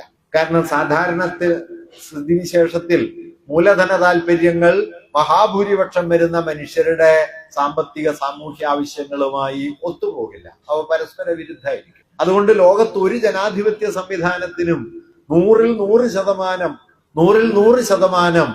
ഭരണകൂട താല്പര്യങ്ങളെ, മൂലധന താല്പര്യങ്ങളെ പിന്തുണയ്ക്കാൻ കഴിയില്ല. പക്ഷെ ഫാഷിസം അത് ചെയ്യും. ഫാഷിസം മറയില്ലാതെ മൂലധന താല്പര്യങ്ങളെ, ഇന്ന് അദാനിയെ ചെയ്യുന്നത് പോലെ. എന്തുകൊണ്ടാണ് ട്രംപിനെതിരെ ഇന്ത്യൻ ഭരണകൂടം ഒരുപക്ഷെ സ്വതന്ത്ര ഇന്ത്യയുടെ കഴിഞ്ഞ 75 വർഷത്തിനിടയിൽ കാണാത്ത മട്ടിൽ അമേരിക്കൻ സാമ്രാജ്യത്വം ഇന്ത്യയുടെ താല്പര്യങ്ങൾക്കെതിരെ അതിഭീകരമായ കടന്നാക്രമണം ഒന്നിനു പുറകെ ഒന്നായി നടത്തിക്കൊണ്ടിരിക്കുമ്പോഴും ഇന്ത്യൻ ഭരണകൂടം അതിനെതിരെ ചെറുവിരൽ അനക്കാത്തത്? എന്തുകൊണ്ടാണ് ട്രംപിനെതിരെ ഒരു വാക്കുപോലും ഉരിയാടാത്തത്? ചിലരെങ്കിലും പറയുന്ന ഒരു കാര്യം, സാമ്പത്തിക കുറ്റകൃത്യങ്ങളുടെ പേരിൽ അദാനിക്കെതിരെ അമേരിക്കയിൽ നിലനിൽക്കുന്ന കേസുകൾ സ്തംഭിപ്പിച്ചു നിർത്തുന്നതിന്, അതിനെ മന്ദീഭവിപ്പിക്കുന്നതിന് അമേരിക്കയുമായി നടത്തുന്ന ഒത്തുതീർപ്പുകളുടെ കൂടി ഭാഗമാണ് ഈ മൗനം എന്നാണ്. അതെന്തു ആകട്ടെ, ഞാൻ പറഞ്ഞു വന്നത് എന്താന്ന് വെച്ചാൽ, ഇങ്ങനെ ഭരണകൂടം മൂലധന താല്പര്യങ്ങളെ 100% പിന്തുണയ്ക്കുന്നത് കൂടിയാണ് ഫാഷിസം. അങ്ങനെ പിന്തുണയ്ക്കുന്ന സമയത്ത് ജനങ്ങൾക്കിടയിൽ ഉണ്ടാകുന്ന അസംതൃപ്തിയെയും ജനങ്ങൾക്കിടയിൽ ഉണ്ടാകുന്ന വൈരുദ്ധ്യങ്ങളെയും മറികടക്കാൻ അവരുപയോഗിക്കുന്ന ഏറ്റവും പ്രധാനപ്പെട്ട ആയുധങ്ങളിൽ ഒന്നായി വംശീയതയും വർഗീയതയും മതപരമായ വിദ്വേഷങ്ങളും മാറുകയും. അതുകൊണ്ട് നമുക്ക് ചുറ്റും ഓരോ ദിവസവും നാനാതരത്തിലുള്ള വിഭാഗീയ മുദ്രാവാക്യങ്ങൾ ഉയർന്നു വരും. അത് ഭാരതാംബ എന്നുള്ള സങ്കല്പമായിരിക്കും, അത് ഗോസംരക്ഷണം എന്ന വാദമായിരിക്കും, അത് വിഭജന ഭീകരത എന്ന ആശയമായിരിക്കും. ഇതേ ചൊല്ലി സമൂഹം ഇങ്ങനെ രണ്ടായി പിളർന്ന് അതിൽ ധാരാളം തർക്കങ്ങളും വാദപ്രതിവാദങ്ങളും അരങ്ങേറിക്കൊണ്ടിരിക്കെ, അഥവാ പൊതുസമൂഹത്തിന്റെ ശ്രദ്ധ, രാഷ്ട്രീയ ശ്രദ്ധ ഇത്തരത്തിലുള്ള തർക്കങ്ങളിലാവുകയും സമൂഹം കൂടുതൽ പോളറൈസ്ഡായി വിഭജിതമായി മാറുകയും ചെയ്യുന്ന സമയത്ത് ഭരണകൂടം മൂലധന താല്പര്യങ്ങളെയും മൂലധന ശക്തികളെയും സമ്പൂർണമായി പിന്തുണയ്ക്കുന്ന ഒരു സ്ഥിതി അകമേ രൂപപ്പെടുത്തുകയും ചെയ്യും. നമ്മുടെ പാർലമെന്റ് പ്രവർത്തിക്കുന്നില്ല എന്ന് നിങ്ങൾക്കറിയാലോ. ഔപചാരികമായി പാർലമെന്റ് ചേരുന്നു എന്നല്ലാതെ പാർലമെന്റ് യഥാർത്ഥത്തിൽ പ്രവർത്തിക്കേണ്ട രീതിയിൽ കഴിഞ്ഞ 1 പതിറ്റാണ്ടായി പ്രവർത്തിക്കുന്നതേ ഇല്ല. ഞാൻ അതിന്റെ മുഴുവൻ കണക്കുകളൊന്നും പറയുന്നില്ല. സബ്ജക്ട് കമ്മിറ്റികളോ സെലക്ട് കമ്മിറ്റികളോ പോലുള്ള കമ്മിറ്റികൾ ചേർന്ന് ഓരോ നിയമത്തിന്റെയും സൂക്ഷ്മാംശങ്ങൾ പരിശോധിച്ച് ഭേദഗതികൾ നിർദ്ദേശിച്ച് ആ നിർദ്ദേശങ്ങളോടെയുള്ള നിയമം വീണ്ടും പാർലമെന്റിൽ അവതരിപ്പിച്ച് ചർച്ച ചെയ്ത് പാസാക്കുന്ന രീതിയൊക്കെ ഇന്ത്യൻ പാർലമെന്റിൽ അവസാനിച്ചിട്ട് എത്രയോ കാലങ്ങളായി. മറിച്ച് ഇപ്പോ കാശ്മീരിന് വിശേഷ അവകാശം നൽകുന്ന ഭരണഘടനാ വ്യവസ്ഥ ഇന്ത്യൻ കോൺസ്റ്റിറ്റ്യൂവന്റ് അസംബ്ലി പാസാക്കിയെടുക്കുന്നത് ദിവസങ്ങൾ നീണ്ടു നിൽക്കുന്ന, ആഴ്ചകൾ നീണ്ട ചർച്ചയ്ക്ക് ശേഷം ആ പദവി എടുത്തു കളയുന്നത് തീരുമാനിച്ചത് ഒരു ദിവസം നമ്മുടെ ആഭ്യന്തരമന്ത്രി അദ്ദേഹത്തിന്റെ പോക്കറ്റിൽ നിന്ന് ഒരു കടലാസ് എടുത്തിട്ട് പാർലമെന്റിൽ പ്രഖ്യാപിക്കുന്നു, പാർലമെന്റിലെ ഭൂരിപക്ഷം അംഗീകരിക്കുന്നു, കാശ്മീരിന്റെ പ്രത്യേക പദവി അവസാനിക്കും. ഇങ്ങനെ അതിദീർഘമായ പ്രക്രിയകളിലൂടെ എന്തിനാണ് പാർലമെന്റിൽ സെലക്ട് കമ്മിറ്റിയും സബ്ജക്ട് കമ്മിറ്റിയും ഒക്കെ? ഒരു നിയമം നിങ്ങൾ നടപ്പാക്കാൻ ശ്രമിക്കുമ്പോൾ ആ നിയമത്തിന്റെ എല്ലാ നൂലാമാലകളും വിശദാംശങ്ങളും പരിശോധിച്ച് ചർച്ച ചെയ്ത് തീർപ്പിലെത്താൻ 540 അംഗങ്ങളുള്ള ഈ സമിതിക്ക് കഴിയില്ല. അതുകൊണ്ട് അതിൽപ്പെട്ട വിദഗ്ധ സ്വഭാവമുള്ള ഒരു കൂട്ടം ആളുകൾ ഈ നിയമത്തിന്റെ വിശദാംശങ്ങളൊക്കെ പരിശോധിച്ച് അതുമായി ബന്ധപ്പെട്ടവരിൽ നിന്ന് അഭിപ്രായങ്ങൾ സ്വീകരിച്ച് അതിൽ ചിലതെല്ലാം സ്വീകരിച്ച് നിയമത്തിൽ ആവശ്യമായ ഭേദഗതികൾ വരുത്തി വീണ്ടും അവതരിപ്പിച്ച് ചർച്ച ചെയ്ത് ജനങ്ങളുടെ വീക്ഷണങ്ങളും അഭിപ്രായങ്ങളും കൂടി റിഫ്ലക്ട് ചെയ്യപ്പെട്ട, പ്രതിഫലിപ്പിക്കപ്പെട്ട നിലയിൽ ഒരു നിയമത്തിന് അന്തിമ രൂപം നൽകുക എന്നതാണ് ഈ പ്രക്രിയയുടെ അടിസ്ഥാനം. ഇപ്പൊ നടക്കുന്നത് അത്തരം ഒരു പ്രക്രിയയല്ല, കേവല ഭൂരിപക്ഷത്തിന്റെ കയ്യടി മാത്രമാണ്. മെജോറിറ്റേറിയനിസം, ജനാധിപത്യം മെജോറിറ്റേറിയനിസമേ അല്ല. ഭൂരിപക്ഷത്തിന് ഇഷ്ടമുള്ള എന്തും ചെയ്യുന്നതിന്റെ പേര് ജനാധിപത്യം എന്നേ അല്ല. ജനാധിപത്യം അടിസ്ഥാനപരമായി ശരിയായിരിക്കുന്നത് ഭൂരിപക്ഷ ഹിതം നടപ്പാകുന്നു എന്നതിന്റെ പേരിലല്ല, ആ ഭൂരിപക്ഷ ഹിതത്തോടൊപ്പം ന്യൂനപക്ഷാവകാശങ്ങൾ എങ്ങനെയെല്ലാം സംരക്ഷിക്കപ്പെടുന്നു എന്നതിന്റെ പേരിലാണ്. ഇന്ത്യൻ ജനാധിപത്യത്തിന്റെ ഇപ്പോഴത്തെ ദിശ ഭൂരിപക്ഷ ഹിതം മാത്രം അവശേഷിക്കുകയും ന്യൂനപക്ഷാവകാശങ്ങളെ കഴിയുന്നത്ര കൊന്നൊടുക്കുകയും ചെയ്യുന്നു എന്നതാണ്. അങ്ങനെ ന്യൂനപക്ഷാവകാശങ്ങളെ കഴിയുന്നത്ര കൊന്നൊടുക്കുന്ന വർഗീയവാദികൾക്ക് കൈമുത്തം നൽകാനും കേക്ക് നൽകി സ്വീകരിക്കാനും വാരിപ്പുണരാനും സന്നദ്ധരായ മതമേലധ്യക്ഷന്മാരുള്ള ഒരു സ്ഥലത്ത് നിന്നിട്ടാണ് നമ്മൾ ഇത് പറയേണ്ടി വരുന്നത്. ദയനീയമായ സ്ഥിതിയാണ്.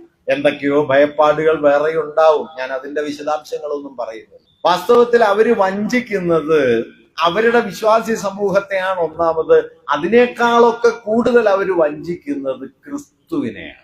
ഞാൻ അതുകൂടി പറയാൻ ആഗ്രഹിക്കുന്നു. നിന്നെ പോലെ നിന്റെ അയൽക്കാരനെ സ്നേഹിക്കുക എന്നതാണ് ക്രൈസ്തവതയുടെ ഒരു അടിസ്ഥാന തത്വമെന്ന് ഈ പുരോഹിത ശ്രേഷ്ഠന്മാരോട് ആരെങ്കിലും ഒക്കെ പറഞ്ഞു കൊടുക്കണം. അങ്ങനെ അല്ലാതെ മുസ്ലിങ്ങളെ വേട്ടയാടാൻ ഇറങ്ങിത്തിരിക്കുന്ന വർഗീയവാദികൾക്ക് ചുവപ്പ് പരവതാനി വിരിച്ച് അവരെ ആശ്ലേഷിക്കുന്നതിന്റെ പേര് ക്രൈസ്തവത എന്നൊന്നുമല്ല. അതെല്ലാം വർഗീയതയുടെ മറയില്ലാത്ത ആവിഷ്കാരങ്ങളാണ്, ചെയ്തുകൂടാത്തതാണ്. ഞാൻ പറഞ്ഞു വന്നത് എന്താന്ന് വെച്ചാൽ, ഇങ്ങനെ എല്ലാ സാമൂഹ്യ വിഭാഗങ്ങളെയും തമ്മിൽ തമ്മിൽ വേട്ടയാടാൻ തുറന്നു വിട്ട ഒരു സംവിധാനമായി കഴിഞ്ഞ ഒരു പതിറ്റാണ്ട് കൊണ്ട് ഇന്ത്യയിലെ ഭരണ സംവിധാനം മാറിയിരിക്കുന്നു. അത് പാർലമെന്റിനെ നിശ്ചലമാക്കി, കോടതികളെ മിക്കവാറും പ്രവർത്തനരഹിതമാക്കി, മാധ്യമങ്ങളെ സമ്പൂർണമായി കുഴലൂത്തുകാരാക്കി. നിങ്ങൾക്ക് ഒരു പതിറ്റാണ്ടിന് മുമ്പുള്ള ഇന്ത്യയുടെ രാഷ്ട്രീയം ഓർമ്മയുള്ളവർക്കറിയാം, അണ്ണാ ഹസാരെയുടെയും മറ്റ് നേതൃത്വത്തിൽ ഉയർന്നു വന്ന അഴിമതി വിരുദ്ധ സമരം എന്ന പേരിൽ ഉയർന്നു വന്ന RSS വളരെ കൃത്യമായി പിന്നിൽ നിന്ന് ആസൂത്രണം ചെയ്ത ആ പ്രക്ഷോഭത്തിന് ഇന്ത്യൻ മാധ്യമ മണ്ഡലത്തിൽ എമ്മാതിരി ദൃശ്യതയാണ് ഉണ്ടായിരുന്നത്. അതിന്റെ 100% ദൃശ്യത വാസ്തവത്തിൽ ഇപ്പൊ നടക്കുന്ന ഈ കൊള്ളകൾക്കില്ല. ഇപ്പൊ കേരളത്തെ സംബന്ധിച്ച് ഞാൻ ഒരു കാര്യം നിങ്ങളോട് പറഞ്ഞു. 5 ലക്ഷം ആളുകൾക്ക് വീട് വെച്ചു കൊടുത്തൊരു സംസ്ഥാനമാണ് 5 ലക്ഷം പേർ കഴിഞ്ഞ 10 കൊല്ലത്തിനാണ്. ലോകത്തിന്റെ ചരിത്രത്തിൽ തന്നെ 5000 പേർക്കോ 10000 പേർക്കോ ഒക്കെ വീട് വെച്ചു കൊടുത്തു. പക്ഷെ 5 ലക്ഷം പേർക്ക്, ഭവനരഹിതരായ 5 ലക്ഷം പേർക്ക് വീട് വെച്ചു കൊടുത്ത, അതിദാരിദ്ര്യം എന്ന് പറയുന്നത് ഏതാണ്ട് ഇല്ലാണ്ടാക്കപ്പെട്ട, കേന്ദ്ര ഗവൺമെന്റിന്റെ കണക്കനുസരിച്ച് ദാരിദ്ര്യത്തിന്റെ തോത് 1% താഴെ എത്തിയ 0.7 ആണ് കേരളത്തിലെ ദാരിദ്ര്യത്തിന്റെ തോത്. 0.7. ഇതൊന്നും വെറുതെ വന്നതല്ല കേട്ടോ. 1950-കളിൽ അഖിലേന്ത്യാ തലത്തിൽ ദാരിദ്ര്യത്തിന്റെ തോത് 45-48 ആയിരുന്ന സമയത്ത് അതിനും മുകളിലായിരുന്നു കേരളത്തിന്റെ ദാരിദ്ര്യത്തിന്റെ തോത്. 60%-അടുത്തായിരുന്നു. മൊത്തം 100-ൽ 60% ദരിദ്രരായിരുന്ന സ്ഥിതി 100 കൊല്ലം മുമ്പ്. അവിടെ നിന്ന് നമ്മളിപ്പോ മൊത്തം ജനസംഖ്യയുടെ 1% താഴെ ആളുകളാണ് ഔദ്യോഗിക കണക്ക് പ്രകാരം ദാരിദ്ര്യത്തിലുള്ളത്. 1% ഇന്ത്യയിൽ ഏറ്റവും കുറഞ്ഞതാണ്. ആ ഒരു സ്ഥിതിയിലേക്ക് കേരളം എത്തി. 5 ലക്ഷം മനുഷ്യർക്ക് വീട് നിർമ്മിച്ചു നൽകുന്ന സ്ഥിതി കേരളത്തിലുണ്ടായി. കേരളത്തിലെ പൊതുവിദ്യാഭ്യാസം, പൊതുജനാരോഗ്യ സംവിധാനം, ഗതാഗത സംവിധാനങ്ങൾ, പശ്ചാത്തല സൗകര്യങ്ങളൊക്കെ ലോകത്തെ ഏറ്റവും മെച്ചപ്പെട്ടത് എന്ന് പറയാൻ പറ്റില്ലെങ്കിലും താരതമ്യേന വികസിത സമൂഹങ്ങൾക്കൊപ്പം എത്തിച്ചേർന്നു. ഇതൊക്കെ നിങ്ങൾ എവിടെയാണ് കാണുക? ഇപ്പൊ ഞാനൊരു കണക്ക് പറഞ്ഞാൽ, IMR എന്ന് പറയുന്ന ഒരു സൂചികയുണ്ട്, ഇൻഫന്റ് മോർട്ടാലിറ്റി റേറ്റ്. 1000 കുഞ്ഞുങ്ങൾ ജനിക്കുമ്പോൾ എത്ര കുഞ്ഞുങ്ങൾ രോഗാതുരരായി മരിക്കുന്നു എന്നത് ആരോഗ്യ സൂചികയിലെ പ്രധാനപ്പെട്ട ഒരു മാനദണ്ഡമാണ്. കേരളം അത് കഴിഞ്ഞ 2 വർഷങ്ങൾക്ക് മുമ്പ് 5ലേക്ക് എത്തി. 1000 കുഞ്ഞുങ്ങൾ ജനിക്കുമ്പോൾ 5 കുഞ്ഞുങ്ങൾ മരിക്കും. അഖിലേന്ത്യാ ശരാശരി 27 മറ്റാണ്. ഇവരുടെ കൊണ്ടാടപ്പെടുന്ന ഉത്തർപ്രദേശിലും മധ്യപ്രദേശിലും ഒക്കെ 49, 52 ഒക്കെ. കേരളത്തിൽ 5. ഈ 5 ലോകത്ത് മറ്റുള്ള നിലവിലുള്ളത് ഫ്രാൻസും കാനഡയും ഒക്കെ പോലെ പ്രതിശീർഷ വരുമാനം 30,000 മുതൽ 50,000 വരെയുള്ള രാജ്യങ്ങളിലാണ് IMR 5-ലെത്തിയിട്ടുള്ളത്. നമ്മുടെ പ്രതിശീർഷ വരുമാനം $2,500-3,000. അതിന്റെ 10-1. ആ 10-1 നിന്നുകൊണ്ടാണ് ലോകത്തെ ഏറ്റവും വികസിത രാജ്യങ്ങളുടെ നിലവാരത്തിലേക്ക് ഞാൻ ഇന്നിങ്ങനെ കേരള പഠന പരിഷത്തിന്റെ ഈ കഴിഞ്ഞ ദിവസങ്ങളിൽ പുറത്തിറങ്ങിയ കേരള പഠന റിപ്പോർട്ട് നോക്കുക. കേരളത്തിൽ ഇന്ന് കക്കൂസുകൾ ഉപയോഗിക്കുന്ന വീടുകളുടെ എണ്ണം 98.9 99%. അത്രയും വീടുകളിലേക്ക് എത്തി. 2014 അവരുടെ സർവേ നടക്കുന്ന സമയത്ത് അത് 70-അടുത്തായിരുന്നു. ഞാൻ പറയുന്നത്, ഇങ്ങനെ സാമൂഹികമായ വളർച്ചയുടെ എത്രയോ വലിയ മാനദണ്ഡങ്ങൾ നമ്മുടെ മുമ്പിൽ ഉണ്ടെങ്കിലും നിങ്ങൾ ഇതിൽ ഏതെങ്കിലും ഒന്ന് നമ്മുടെ പത്രമാധ്യമങ്ങളിൽ കാണില്ല. നമ്മുടെ പത്രമാധ്യമങ്ങളിൽ നമ്മൾ കാണുന്നത് ഈ കോമാളി രൂപങ്ങളും അതുപോലെ തന്നെ അടുത്ത ജന്മത്തിലെങ്കിലും ബ്രാഹ്മണനാഗ്രം എന്ന് ആഗ്രഹിക്കുന്ന വിഡ്ഢിത്തത്തിന്റെ ആൾരൂപങ്ങളും ഒക്കെ നിറയും.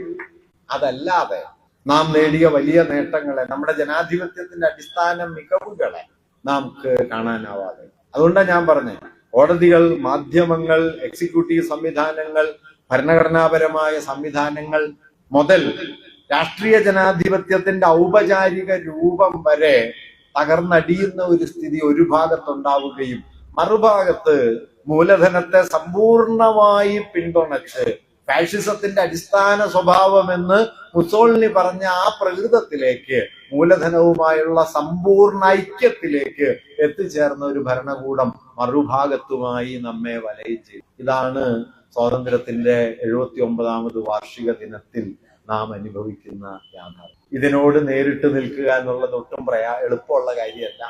കാരണം ഭീമാകാരമായ രാഷ്ട്രീയ അധികാരം, ഭീമാകാരമായ സാമ്പത്തിക അധികാരം, മാധ്യമങ്ങൾ അടക്കമുള്ളവയുടെ സമ്പൂർണ്ണ നിയന്ത്രണം, ഇതെല്ലാം കൈയടക്കി വച്ചിട്ടാണ് ഫാഷിസ്റ്റുകള് ഇന്ത്യൻ ജനാധിപത്യത്തെ പടിപടിയായി ഇല്ലാതാക്കിക്കൊണ്ടിരിക്കും. പക്ഷെ ആ ഇല്ലാതാക്കലിനെതിരെയും നമുക്ക് നിവർന്നു നിൽക്കാൻ കഴിയുന്ന ഒരടിസ്ഥാന ശക്തിയുള്ളത് നമ്മുടെ സംഘടിതമായ പ്രതിരോധ ശേഷി. സ്വാതന്ത്ര്യ സമരം നടക്കുന്ന സമയത്ത് ബ്രിട്ടനെ പോലെ ഒരു ഭീമാകാരമായ സൈനിക ശക്തിയോട് എങ്ങനെയാണ് ഇന്ത്യക്ക് എതിരിടാൻ കഴിയുക എന്ന് സംശയിച്ച ധാരാളം പേരുണ്ടായിരുന്നു. പക്ഷെ ആ സംശയങ്ങളെയൊക്കെ അസ്ഥാനത്താക്കിക്കൊണ്ട് ഇന്ത്യൻ ജനതയുടെ സംയോജിതമായ നിലനിൽപ്പ്, ജാതിഭേദങ്ങൾക്കും മതദ്വേഷങ്ങൾക്കും എല്ലാം അപ്പുറം ഒരുമിച്ച് നിന്നുണ്ടാക്കിയ ഏകതാബോധം സംശയരഹിതമായും സാമ്രാജ്യത്വത്തെ ചരിത്രത്തിന്റെ ചവിറ്റുകൊട്ടയിലേക്ക് എടുത്തെറിഞ്ഞതുപോലെ ഇന്ന് സർവപ്രതാപിയായി ഈ രാജ്യം വിഴുങ്ങുന്ന ഫാഷിസ്റ്റ് ശക്തികളെ, അതിന്റെ സാമ്പത്തിക നയത്തെ, അതിന്റെ അധികാര പ്രമത്തതയെ സംഘടിതമായ പ്രതിരോധത്തിലൂടെ നമുക്ക് പുറന്തള്ളേണ്ടതുണ്ട്.